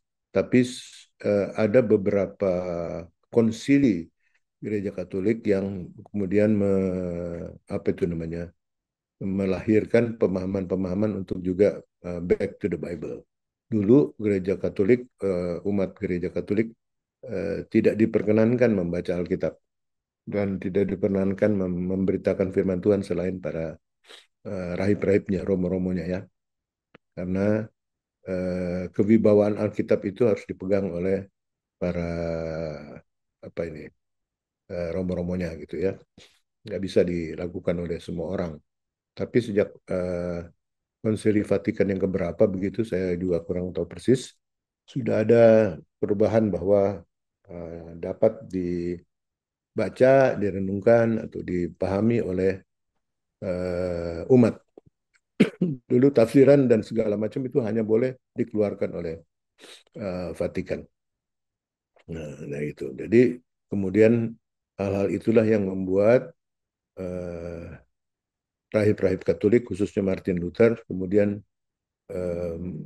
apa itu namanya, melakukan pendalaman terhadap Alkitab dan kemudian menyatakan hal ini harus kita kembali kepada rujukan Alkitab yang murni, dan lahirlah gereja-gereja reformasi pada waktu itu. Nah, itu yang terjadi, tetapi sejak beberapa konsili di Vatikan yang tahun-tahun 60, 70, 80 begitu, sudah ada kesepakatan-kesepakatan yang dijalani ya di secara mondial, secara global, dan juga di Indonesia khususnya ya. Itu kemudian ada kesepakatan seperti Alkitab kita sekarang nih ya, kita buka Alkitab kita itu ya nih, di bagian awal ada tertulis ya, diterbitkan oleh Lembaga Alkitab Indonesia, tapi di sebelah kirinya ada tulisannya, terjemahan ini diterima dan diakui oleh Konferensi Wali Gereja Indonesia. Kalau kita buka Alkitab kita di bagian awal sekali ya, ada tulisannya seperti ini tuh, ada tulisan di bawahnya Lembaga Alkitab Indonesia Jakarta. Di halaman sebelah kirinya ada tulisan, terjemahan ini diterima dan diakui oleh Konferensi Wali Gereja Indonesia. Konferensi Wali Gereja Indonesia itu seperti PGI-nya kita gitu, ya, pimpinan gereja Katolik di Indonesia. Jadi kita ini disepakati isinya, baik oleh gereja reformasi maupun gereja Katolik. Walaupun gereja Katolik Alkitabnya agak lebih tebal ya, karena ada yang namanya Deuterokanonika gitu ya. Jadi kita ini ada 66 kitab, kalau nggak salah mereka ada 73 kitabnya gitu. Ada 7 lagi yang disebut Deuterokanonika yang tidak masuk di dalam Alkitab kita. Tapi kita mendalaminya juga sebagai sumber, tapi tidak dimasukkan di dalam kumpulan kanonik Alkitab Protestan. Tapi Alkitab yang Protestan pakai ini diterima dan diakui oleh Konferensi Wali Gereja Indonesia. Artinya sudah ada berbagai kesepakatan di tingkat mondial, di tingkat global, ya, antara Vatikan dan WCC, World Christian of Churches, dan juga ada CCA, Christian Conference of Asia, ada juga World Alliance Reform Churches WARC, WARC, dan juga PGI dengan KWI ini. Jadi seperti itu, sehingga perbedaan-perbedaan dogma itu sedikit banyak sudah apa namanya, dipahami kenapa gereja Katolik begitu, kenapa Protestan begitu gitu ya. Dan syukurlah sampai sejauh ini pemahaman-pemahaman kesepakatan itu bisa di, dikembangkan menjadi adanya saling pengertian satu dengan yang lain. Terima kasih Pak Fritz atas masukannya.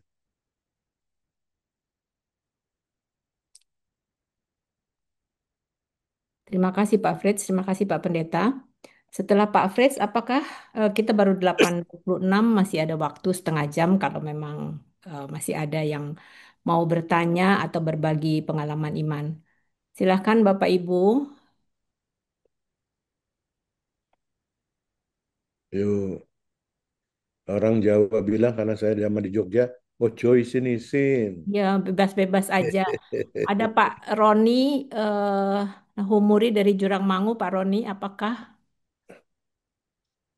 ini tunggu ya, di apa namanya, di chatting room ada yang dari Bapak Hari Tandas. Pak Pendeta bisa baca nggak? Orang Bisa. Kristen sering keliru memaknai kemerdekaan. Mereka pikir bahwa keselamatan yang telah dikaruniakan oleh Kristus itu untuk disimpan-simpan dalam hati saja, tidak untuk ditunjukkan kepada dunia luar.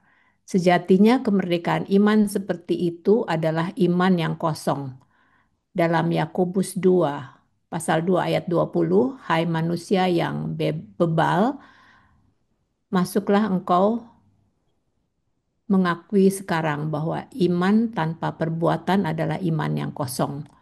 Bahkan dalam Yakobus pasal 2 ayat 17, demikian juga halnya dengan iman, jika iman itu tidak disertai perbuatan, maka iman itu pada hakikatnya adalah mati. Itu sama saja seperti tidak beriman kalau tidak melakukan perbuatan iman. Kemerdekaan dalam Kristus memanggil kita untuk melayani sesama dengan kasih, menunjukkan kebaikan dan belas kasihan kepada orang lain, sehingga mau menjadi sempurna. Bagaimana pandangan Sehingga iman Bapak menjadi Pendeta? sempurna. Sehingga iman menjadi sempurna. Iya. Bagaimana pendapat Bapak Pendeta? Silakan Pak Pendeta dari Bapak Haritanos. Terima kasih Pak Hari. Silakan Pak Pendeta. Iya, jadi yang dikatakan itu tekanannya kan pada iman dan perbuatan gitu. Jadi perbuatan itu lahir dari iman gitu, bukan iman itu lahir dari perbuatan kan gitu.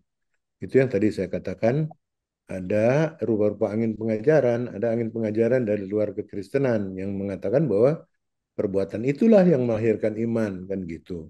Di kekristenan justru selalu terbalik gitu, ya.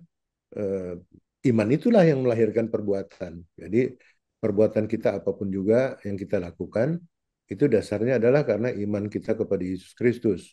Gitu, bahwa Yesus Kristus sudah memerdekakan kita dari belenggu dosa, dari penjajahan iblis, maka kita melakukan perbuatan-perbuatan iman dalam bentuk tindakan kasih yang nyata gitu.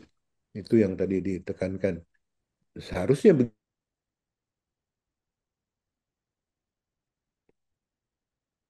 Hilang suaranya Pak Pendeta?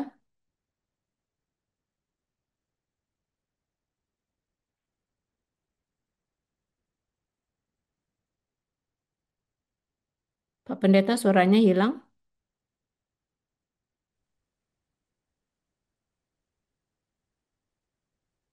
ya tadi agak sedikit terganggu. Oh iya, Jadi siap. iman harus melahirkan perbuatan. Perbuatannya adalah perbuatan berdasarkan iman, yaitu kalau kita dimerdekakan karena anugerah Tuhan Allah, karena kasihnya kepada kita, maka perbuatan kita juga haruslah perbuatan kasih yang didasarkan pada iman. Gitu. Jadi kita melakukan perbuatan-perbuatan atau tindakan-tindakan kasih itu sebagai pernyataan iman kita kepada dunia bahwa kita telah diselamatkan, telah dimerdekakan oleh Yesus. Oleh karena itu kita melakukan perbuatan-perbuatan kasih. Dan itu harus dilakukan dengan tindakan yang nyata seperti yang tadi dikatakan ya. Kalau tidak, imannya akan menjadi sia-sia gitu ya. Karena tadi saya katakan iman itu sesuatu yang abstrak gitu. Konkretnya adalah perbuatan gitu. Perbuatan kasih itulah pencerminan dari iman kita gitu. Sehingga kalau kita melakukan tindakan kasih, orang akan bilang begini, oh iya dia begitu karena dia dia beriman kepada Tuhan Yesus akan gitu. Jadi perbuatan baik kita itu harus kemudian menjadikan Tuhan Yesus dipuji dan dimuliakan.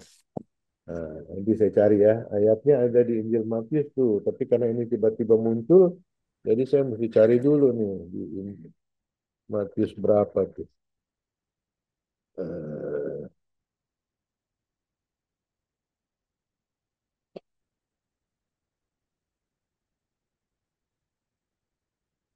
Nanti kalau ketemu ya, soalnya ini tiba-tiba muncul, jadi saya teringat ada satu ayat tentang hal itu, tentang perbuatan kasih itu. Mungkin ada yang ingat ya? Ada Weni nggak sama Henny di sini? Itu yang jago-jago Alkitab tuh. Hah? Perbuatan kasih supaya nama Tuhan yang dimuji dan dimuliakan. Ini Matius kalau nggak salah itu.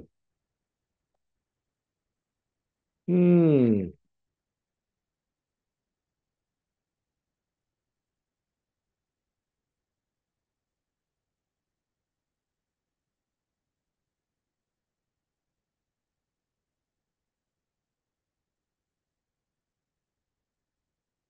nantilah ya kalau ketemu ya.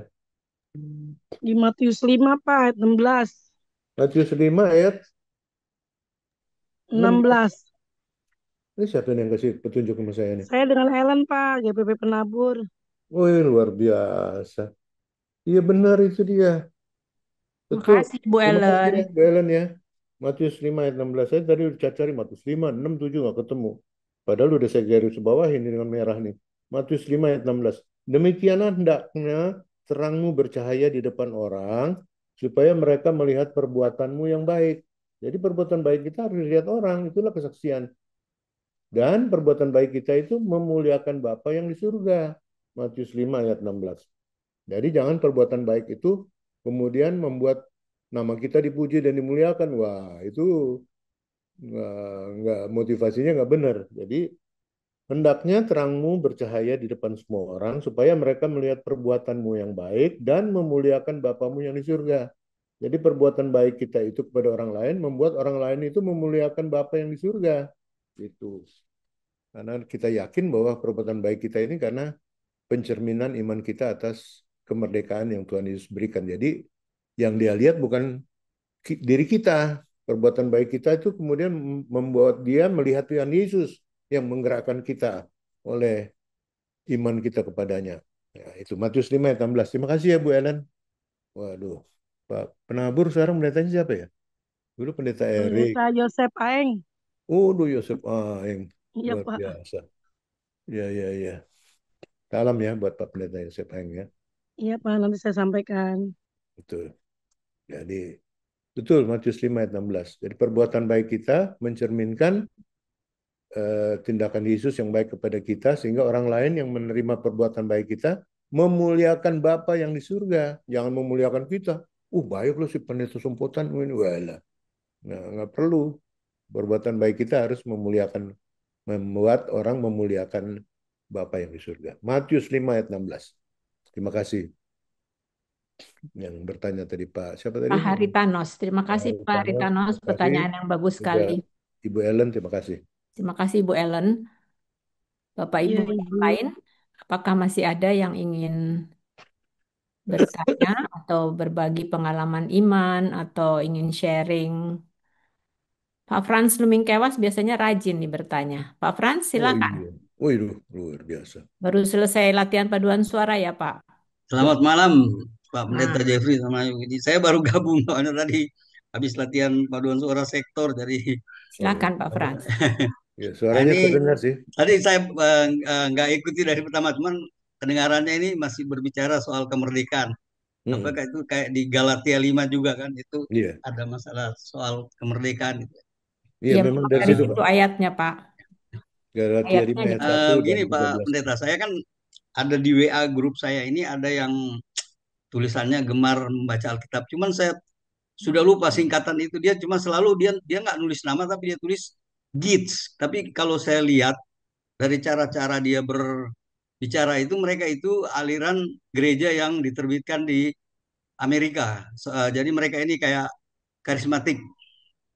Nah, di situ saya agak apa tidak sepaham ya, karena selalu yang dibicarakan masalah seolah-olah Protestan kan, karena aliran Protestan ini membaptis orang dari bayi. Nah, menurut dia, kenapa katanya gereja-gereja di Eropa maupun Barat ataupun Timur, kenapa sampai gereja di sana itu ditutup? Karena dia bilang itu ajaran dari Lutheran, Anglikan, atau aliran-aliran dari Reform ini itu sesat karena membaptis anak jadi tidak dibaptis secara dewasa. Dan dia bilang ada pendapat waktu itu karena Yesus mengatakan kepada salah satu penjahat yang disalib bersama-sama dengan dia, karena dia mengatakan bahwa jangan engkau melupakan aku. Yesus berkata bahwa pada hari ini engkau juga bersama-sama dengan aku di Firdaus. Nah, di situ kan ada pertanyaan. Berarti orang ini diselamatkan bukan dengan imannya, bukan dengan baptisan. Nah, itu mereka menganggap sesat, tidak seperti katanya ajaran-ajaran yang diajarkan oleh gereja yang lahir di Amerika. Oleh sebab itu di Amerika itu terus berkembang. Karena saya tahu mereka sebenarnya dari Protestan, tapi karena sudah berkembang jadi aliran Pentakosta, ada karismatik. Nah, ini yang menjadi suatu pertanyaan saya, apakah benar seperti itu? Karena dalam pikiran saya, bagaimana anak itu kalau kita tunggu dia dewasa baru dibaptis, bagaimana kalau dia meninggal sebelum dia dibaptis? Bagaimana tanggung jawab orang tua terhadap anak ini? Gitu Pak Pendeta. Terima kasih. Terima kasih. Waduh, makin malam pertanyaannya makin Masih. seru ini dan makin berat. Jadi itu apa namanya pemahaman-pemahaman yang sudah berlangsung lama tentang hal-hal seperti itu. Jadi susah juga kalau saya jelaskan secara di ujungnya aja, tapi mesti jelaskan dari awalnya gitu ya. Gereja ini kan pertama-tama kan kekristenan lahir di Yerusalem, kemudian terjadi perpisahan gereja. Di dalam sejarah gereja namanya skisma, skisma gereja. Ada gereja barat, ada gereja timur, gitu ya. Gereja timur ini sekarang tuh seperti gereja-gereja ortodoks yang pusatnya di Alexandria, di Mesir. Sampai sekarang pusatnya di situ. Dan gereja-gereja barat ini kemudian menjadi gereja Katolik, gitu. Nah, ya, tadi sudah ditanyakan kan ada reformasi dari gereja Katolik kemudian lahir Protestantisme karena pada rahib-rahib Katolik waktu itu melihat ada beberapa doktrin atau dogma gereja Katolik yang tidak sepenuhnya bersandar pada Alkitab yang sudah saya katakan tadi ya. Ecclesia nulla salum artinya keselamatan hanya ada di dalam gereja, terus surat-surat penghapusan dosa dan pemahaman tentang paus yang tidak dapat berbuat salah.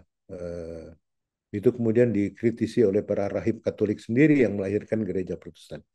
Nah, dalam perkembangan pemikirannya itu kemudian lahir lagi gereja-gereja yang tadi Bapak katakan, ada gereja Pentakosta, ada gereja karismatik dan macam-macam. Itu ya. Nah, tadi saya sudah sampaikan ada rupa-rupa angin pengajaran. Dari yang Bapak sampaikan ini rupa-rupa angin pengajaran yang ada dari dalam gereja kan gitu. Angin pengajaran dari luar gereja juga ada. Tadi saya sudah sampaikan ada rupa-rupa angin pengajaran dari dalam gereja ini. Kesulitan kita adalah mereka yang pro baptisan dewasa dan pro baptisan anak, dua-duanya ada di dalam Alkitab. Ya, cuma baptisan dewasa itu secara apa ya letterlek ada, yaitu baptisan Yesus. Yesus dibaptis sudah dewasa, kira-kira umurnya udah 33 tahun tuh, 30 tahun dia dibaptis oleh Yohanes Pembaptis. Lalu mereka mengatakan baptisan yang benar adalah baptisan dewasa, kan gitu. Nah, padahal dalam surat-surat Paulus ada dikatakan bahwa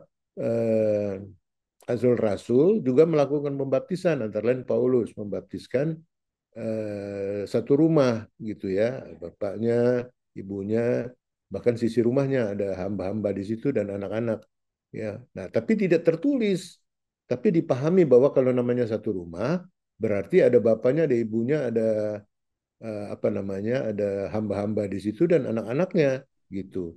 Sehingga orang yang mengatakan baptisan dewasa itu ada di dalam Alkitab, tapi yang mengatakan baptisan anak juga ada di dalam Alkitab.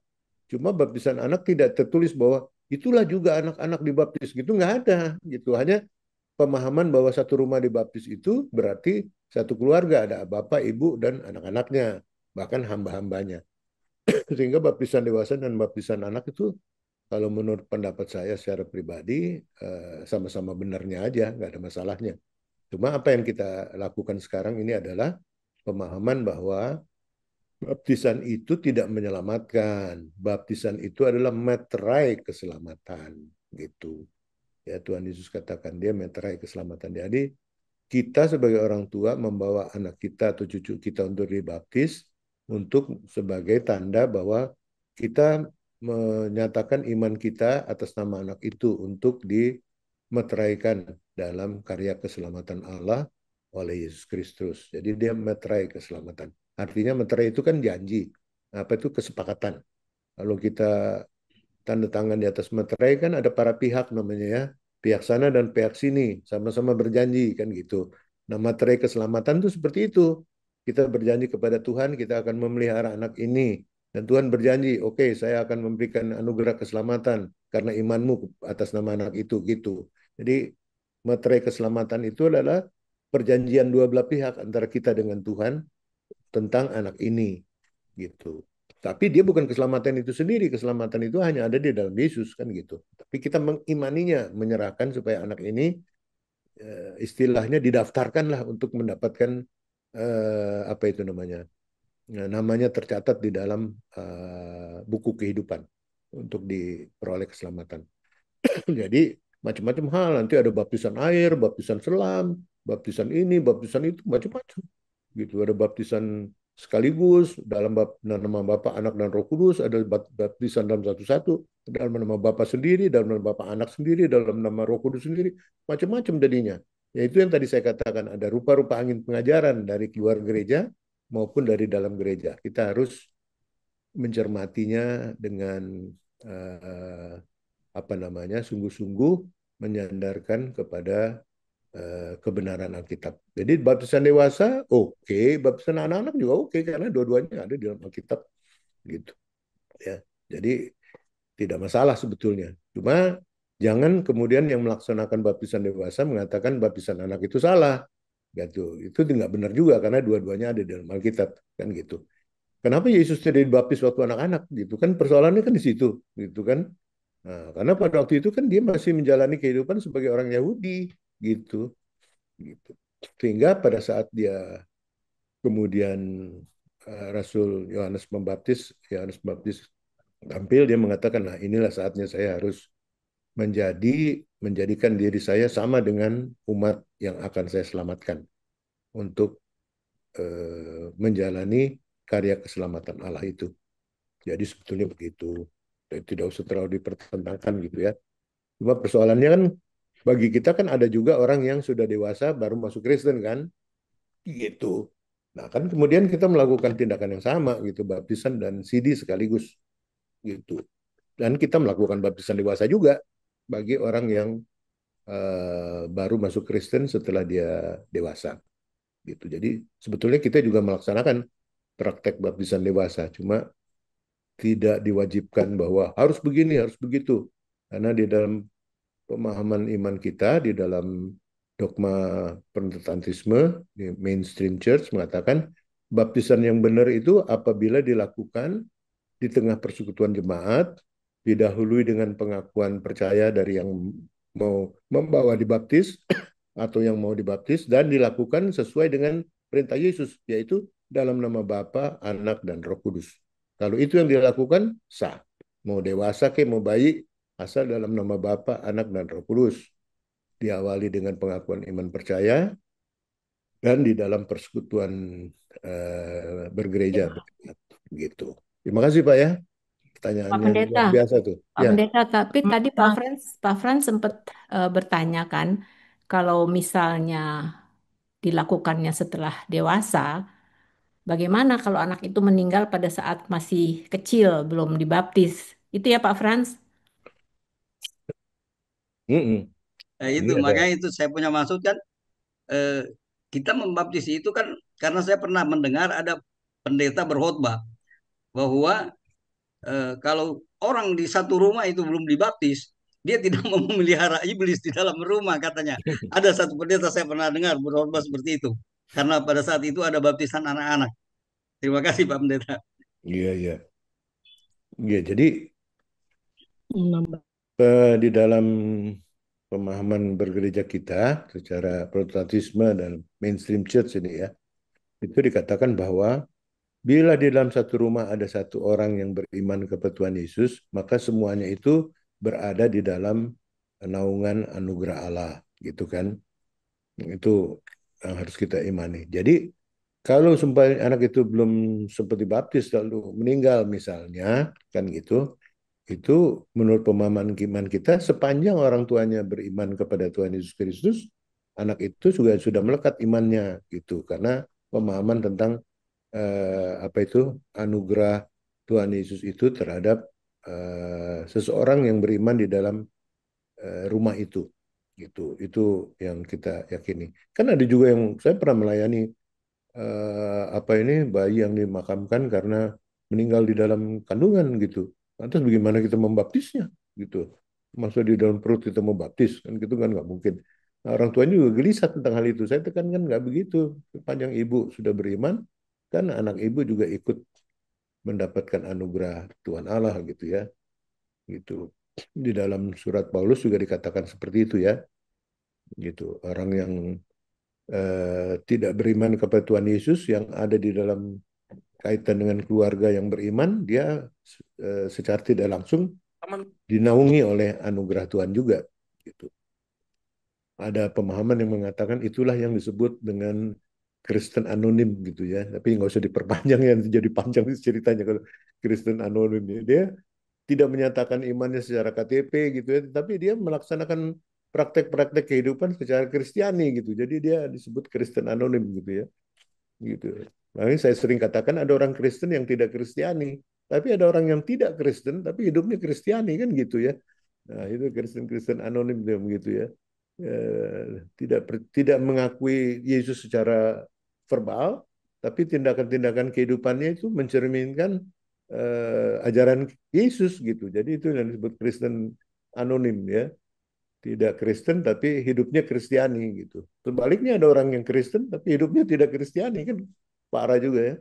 Seperti Iya, yang iya lagi betul. heboh itu, yang Ya, farmnya sama Ibu iya Emi. sama pahamnya sama dengan Ibu Amy. Ibu Amy sompotan lagi. Oh iya Pak ya. Pendeta, di chatting room ada Hmm. pertanyaan lagi dari Pak Hari Tardas. Mau tanya Bapak Pendeta, kalau seorang keluar dari kekristenan, apakah akan dibaptis ulang? Silahkan Pak Pendeta. Nah, ini sebetulnya ada pemahaman yang umum di dalam gereja, gereja apa saja ya, mainstream church, bahwa baptisan itu hanya berlaku sekali selama-lamanya. Sepanjang itu dilaksanakan dalam nama Bapa, Anak, dan Roh Kudus. Gitu. Kalau dia kemudian mengingkari imannya, keluar dari kekristenan, ya, kemudian pada satu waktu dia akan kembali lagi ke Kristen, dia tidak perlu dibaptis ulang, gitu. Ya, yang perlu dilakukan adalah pelayanan kalau di GPIB namanya katekesasi khusus, gitu, untuk memantapkan imannya. Gitu. Lalu ada ibadahnya, namanya ibadah pembaruan pengakuan. Gitu. Ibadah pembaruan pengakuan itu bisa dilakukan di gereja, bisa juga dilakukan di rumah, gitu. Setelah dia menjalani katekesasi khusus, katekesasi untuk memantapkan kembali imannya, tapi tidak dibaptis ulang, hanya diminta untuk melakukan pembaruan pengakuan. Gitu. Karena menurut pemahaman gereja kita, gereja-gereja mainstream, baptisan itu hanya dilakukan satu kali selama-lamanya gitu. Ya, Sehingga orang yang keluar dari kekristenan dan akan kembali ke Kristen itu diperlakukan seperti anak yang terhilang yang kembali kepada bapaknya, diterima kembali dengan harus mengikuti katekisasi khusus, katekisasi untuk memantapkan kembali imannya, dan ada ibadahnya, ibadah pembaruan pengakuan namanya, gitu. ya. Terima kasih Terima Pak kasih. Pendeta. Ibu Maldit, silahkan Ibu Maldit mau bertanya katanya. Iya, Ibu selamat malam Ibu Selamat Pri. malam. Selamat malam Pak Pendeta. Ya, malam. Eh, mohon penjelasannya. Begini Pak Pendeta, kita kan sebagai bangsa Indonesia baru merdeka nih, 80 tahun. Tapi kita sebagai anak-anak Tuhan yang hidup di bangsa kita, bangsa Indonesia ini, sepertinya belum merasakan itu. Terus bagaimana kita bisa menerapkan hukum kasih dalam menghadapi hal-hal seperti ini? Kayak ada di Padang, di Jawa Barat, contoh-contoh yang kejadian-kejadian yang belakangan ini terjadi, Pak Pendeta. Terima kasih sebelumnya, Tuhan Yesus berkati. Terima kasih Nona. Silakan Pak Pendeta. Sama-sama. Terima kasih.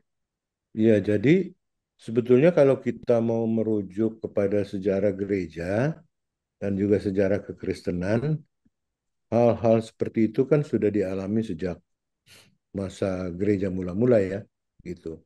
Artinya kekristenan awal juga mengalami persekusi, ya kita apa namanya, mengikuti di dalam Alkitab ada peristiwa Stefanus yang dilempari batu sampai mati, ada tadi saya ceritakan tentang Paulus yang mengejar-ngejar semua orang pengikut Yesus untuk dibantai gitu kan.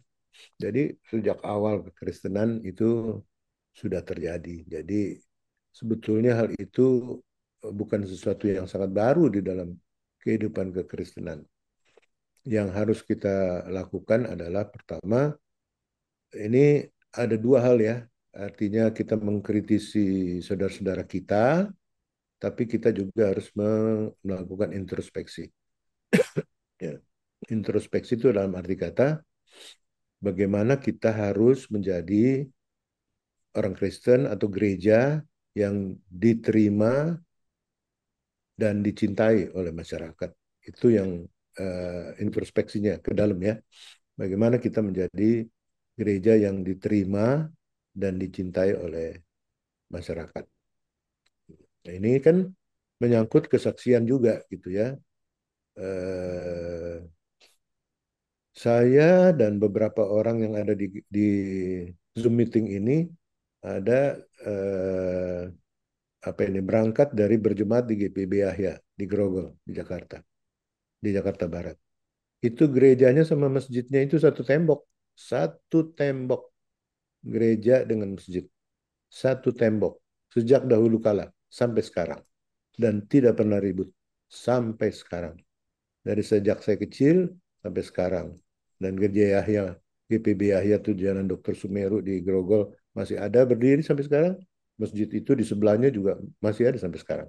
Satu tembok, tidak pernah ribut dari dahulu sampai sekarang. Kenapa? Kita menjalin hubungan yang baik dengan pemuka-pemuka agama di situ, dengan masyarakat Islam yang ada di sekitar gedung gereja dan segala macam. Dan kita tidak pernah saling mengganggu gitu. Pengalaman saya juga di Jogja, di GPB Marga Mulia Yogyakarta itu, kalau ada ibadah-ibadah hari raya gereja itu, yang jaga itu dua. Polisi yang jaga, polisinya kurang lebih berapa itu ya, satu peloton atau satu tergu gitu, kira-kira 10 atau 12 orang. Selebihnya yang jaga adalah pemuda-pemuda NU gitu ya, yang jaga gereja itu gitu. Dijaga oleh mereka. Nah, itu yang harus kita introspeksi. Bagaimana kita menjadi gereja yang diterima dan dicintai oleh masyarakat. Nah, ya, bagaimana kita juga harus melihat lingkungan sekitar kita itu supaya kita bisa diterima dengan baik oleh masyarakat sekitar. Itu introspeksi. Kalau yang bagian mengkritisi saudara-saudara kita yang di di luar kekristenan, ya kita harus juga terus mengedukasi gitu ya. Itu karena apa? Kekristenan ini di Indonesia khususnya dilihat sebagai warisan atau apa nih penerusan daripada penjajahan Belanda gitu. Karena kekristenan ini kan lahir dari penginjilan-penginjilan Belanda, sending Belanda. Kemudian juga ada sending Jerman, ya. Sending Belanda itu NZG, Nederlands Zendingsgenootschap, ada sending Jerman yaitu RMG, Rheinische Mission Gesellschaft, yang melahirkan HKBP, GKE, macam-macam. Ada juga sending-sending Amerika yang melahirkan gereja baptis dan macam-macam gereja. Jadi dilihat sebagai orang asing yang datang ke Indonesia dan dalam tanda kutip menjajah di Indonesia. Jadi kekristenan di Indonesia ini mendapatkan stigma beban sejarah. Ya, beban sejarahnya adalah agama penjajah gitu, sehingga dimusuhi. Jadi stigma itulah yang mesti kita sedikit banyak tuh kikis dengan cara lebih membaur dengan masyarakat, lebih menyatu dengan masyarakat luas supaya menjadi gereja yang bisa diterima dan dicintai oleh masyarakat. Ya, saya mau kasih contoh aja satu. Ya, ada gereja Kristen Pasundan di Jatinegara, GKP Jatinegara. Sudah lama berdiri, dan juga ada gereja Kristen Pasundan GKP yang ada di mana itu namanya ya, yang jadi kampung Betawi itu, ya, gitu. Mereka menyanyi dengan lagu-lagu Betawi Kristen ini ya, pakai kopiah, pakai ini Betawi, semuanya udah Kristen dan bisa diterima oleh masyarakat sekitar. Karena apa? Mereka tidak apa itu, tidak konfrontatif dengan masyarakat lingkungan, tapi adaptif dan berusaha untuk menyatu, berbaur dengan masyarakat dan melakukan tindakan-tindakan kasih yang tidak punya tendensi apa-apa ya. Jangan melakukan tindakan kasih tapi dalam rangka mau mengkristenkan supaya dia ini, supaya dia itu. Enggak, ini kita kasih ya udah begitu aja. Kita melakukan tindakan kasih kan bukan untuk orang itu sebetulnya, untuk Tuhan Yesus gitu. Jadi bukan untuk orang itu. Jadi kita melakukannya supaya menjadi gereja yang diterima dan dicintai oleh masyarakat. Nah, kita harus mengedukasi masyarakat luas supaya beban sejarah kita itu sebagai gereja kolonial, gereja penjajah, sedikit banyak harus di apa itu namanya, dihilangkan dengan cara kita menjalani kehidupan yang lebih membaur dengan uh, masyarakat. Saya sudah kasih contoh tadi dua ya, GPB Yahya di Grogol, sebelahan masjid, satu tembok seperti rumah saya dengan masjid di sebelah, satu tembok dengan masjid. Dan GKP di apa namanya di Jatinegara dan GKP yang ada di apa itu Kampung Betawi itu, ya, yang suka menyanyi Betawi bermasmur tuh. Iya, lupa Ya. namanya Pondok kampung Gede, apa Pak. ya. Apa? Kampung Sawah. Kampung Kampung Sawah, Sawah, Pondok betul. Gede. Ya, itu dia. Aduh, maklumnya udah emeritus kadang-kadang lupa. Iya, GKP Kampung Sawah itu. Dan Sama semuanya di pakai baju ini Betawi. juga Pak Pendeta di Tanjung Priuk, Gereja Gemis sama Iya, Gemis masjid Gemis Gemis berdampingan. Gemis Mahanaim juga Mahanaim, begitu. ya. Mahanaim, ya. Jadi kita harus melihat bahwa kita berada di lingkungan masyarakat seperti ini, kita harus tahu bagaimana cara menyikapi keberadaan kita supaya menjadi gereja yang diterima dan dicintai oleh masyarakat. Dan si mereka mengedukasi masyarakat luas supaya beban sejarah kita sebagai agama kolonial itu, agama penjajah itu mesti sedikit banyak direduksi gitu ya, dihilangkan. Terima kasih ya, Ibu. Terima kasih Bapak Pendeta. Ya. Terima kasih Bu Amy dan berkat. Terima kasih Nona. Terima kasih. Tepat jam 9.00. Iya, alarm saya Waktunya. tadi udah berbunyi. Iya. Terima kasih banyak Bapak Ibu semua yang sudah hadir di dalam ibadah PA Metanoia pada malam hari ini. Khususnya kepada Pak Pendeta Jeffrey Sompotan yang sudah memberikan pencerahan Terima kasih. memberitakan kebenaran firman Tuhan. Kiranya firman Tuhan pada malam hari ini boleh menjadi terang di dalam kita melangkah, di dalam hidup kita sehari-hari. Terima kasih banyak Bapak Ibu. Kita akan jumpa lagi di bulan September. Bila Tuhan berkenan, akan saya kirim. Untuk Bapak Ibu yang ingin memiliki materi, saya sudah taruh nomor handphone saya di chatting room. Dan juga yang ingin diundang lagi pada PA yang akan datang, boleh kirim WA ke saya. Pak Pendeta, kita mau, tadi sudah doa penutup kan ya Pak Pendeta ya? Iya udah, iya. Jadi gimana dong? Gini aja kah selesainya? Hah? Ada mungkin dari eh, partisipan yang mau Mau berdoa berdoa? untuk kita semua. Iya. Sekali-sekali saya didoakan kan bagus juga ya. Oh iya betul sekali ya kan tadi pembukaan saya udah doain Bapak. Sekarang Oh penutup iya, partisipan yang berdoa. iya. Partisipan, adakah yang volunteer mau berdoa atau saya harus menunjuk untuk berdoa? Ibu Ellen deh, tadi Ibu Ellen sudah memberikan beberapa pencerahan untuk kita juga. Ibu Ellen dari penabur, bolehkah berdoa untuk kita semua dan juga untuk Pak Pendeta? Silakan Ibu Ellen. Ibu Ellen Ba- buka kamera boleh nggak Bu Ellen? Saya pengen. Boleh nih, aku udah buka, Bu. Oh iya tuh dia Bu Ellen. Nah, Kita pernah jumpa nggak ya Bu? Ya silakan. ya, baik Ibu. Terima kasih. Baik Bapak Ibu, sebelum kita beristirahat dan meninggalkan room ini, lebih baik kita akan berdoa terlebih dahulu. Mari kita berdoa. Segala puji, hormat, kemuliaan bagimu Bapa yang baik. Terima kasih Tuhan untuk kasih dan setiamu dalam setiap kehidupan kami. Dan pada malam hari ini kami bersyukur untuk kami juga boleh belajar akan kebenaran firman Tuhan sebagai orang yang sebagai orang yang telah dimerdekakan oleh kasih karunia yang pengorbanan atas pengorbanan Engkau di atas kayu salib. Untuk itu Tuhan, mampukan kami, untuk kami boleh menjaga kemerdekaan kami sebagai anak-anak terang dan garam yang terus membawa identitas kami Bapa, bahwa kami boleh memancarkan kasih Kristus dalam kehidupan kami hari lepas hari. Bapak Surgawi, pada malam hari ini kami berdoa untuk Bapak Pendeta Jeffrey Sompotan. Bapak, terima kasih Tuhan, Kau tambah-tambahkan hikmat akal budimu, Kau tambah-tambahkan kasih karuniamu yang Kau berikan buat Bapak Pendeta, beri kekuatan ekstra Bapak dalam setiap pelayanannya, sehingga lewat pelayanannya nama Tuhan dipuji dan dimuliakan, dan banyak jiwa dimenangkan untuk memperkenalkan Kristus dalam kehidupan di dunia ini. Terima kasih Tuhan, Kau juga berkati Ibu yang selalu memberikan kami materi yang akan dikirim. Kau berkati Bapak dengan kasih setia Tuhan, biar dalam serta Tuhan juga bersama dengan Ibu maupun Bapak Pendeta. Maupun kami semua di sini Tuhan, Kau berkati kami, apapun masalah pergumulan yang kami sedang hadapi, kami percaya Tuhan telah memberikan kami, Tuhan telah memberikan kuasa yang Kau berikan buat kami juga. Terima kasih Tuhan, kami sebentar akan keluar dari grup ini, kami percaya kami tetap dipimpin oleh kuasa pada Roh Kudus-Mu. Hanya di dalam nama Tuhan kami berdoa kepada Bapa di surga. Amin. Amin. Amin. Terima kasih banyak Ibu Terima kasih. Ellen. Bapak. Terima kasih Pak Pendeta Terima kasih Jeffrey. Terima kasih. Pendeta semua terima Jeffrey. kasih banyak.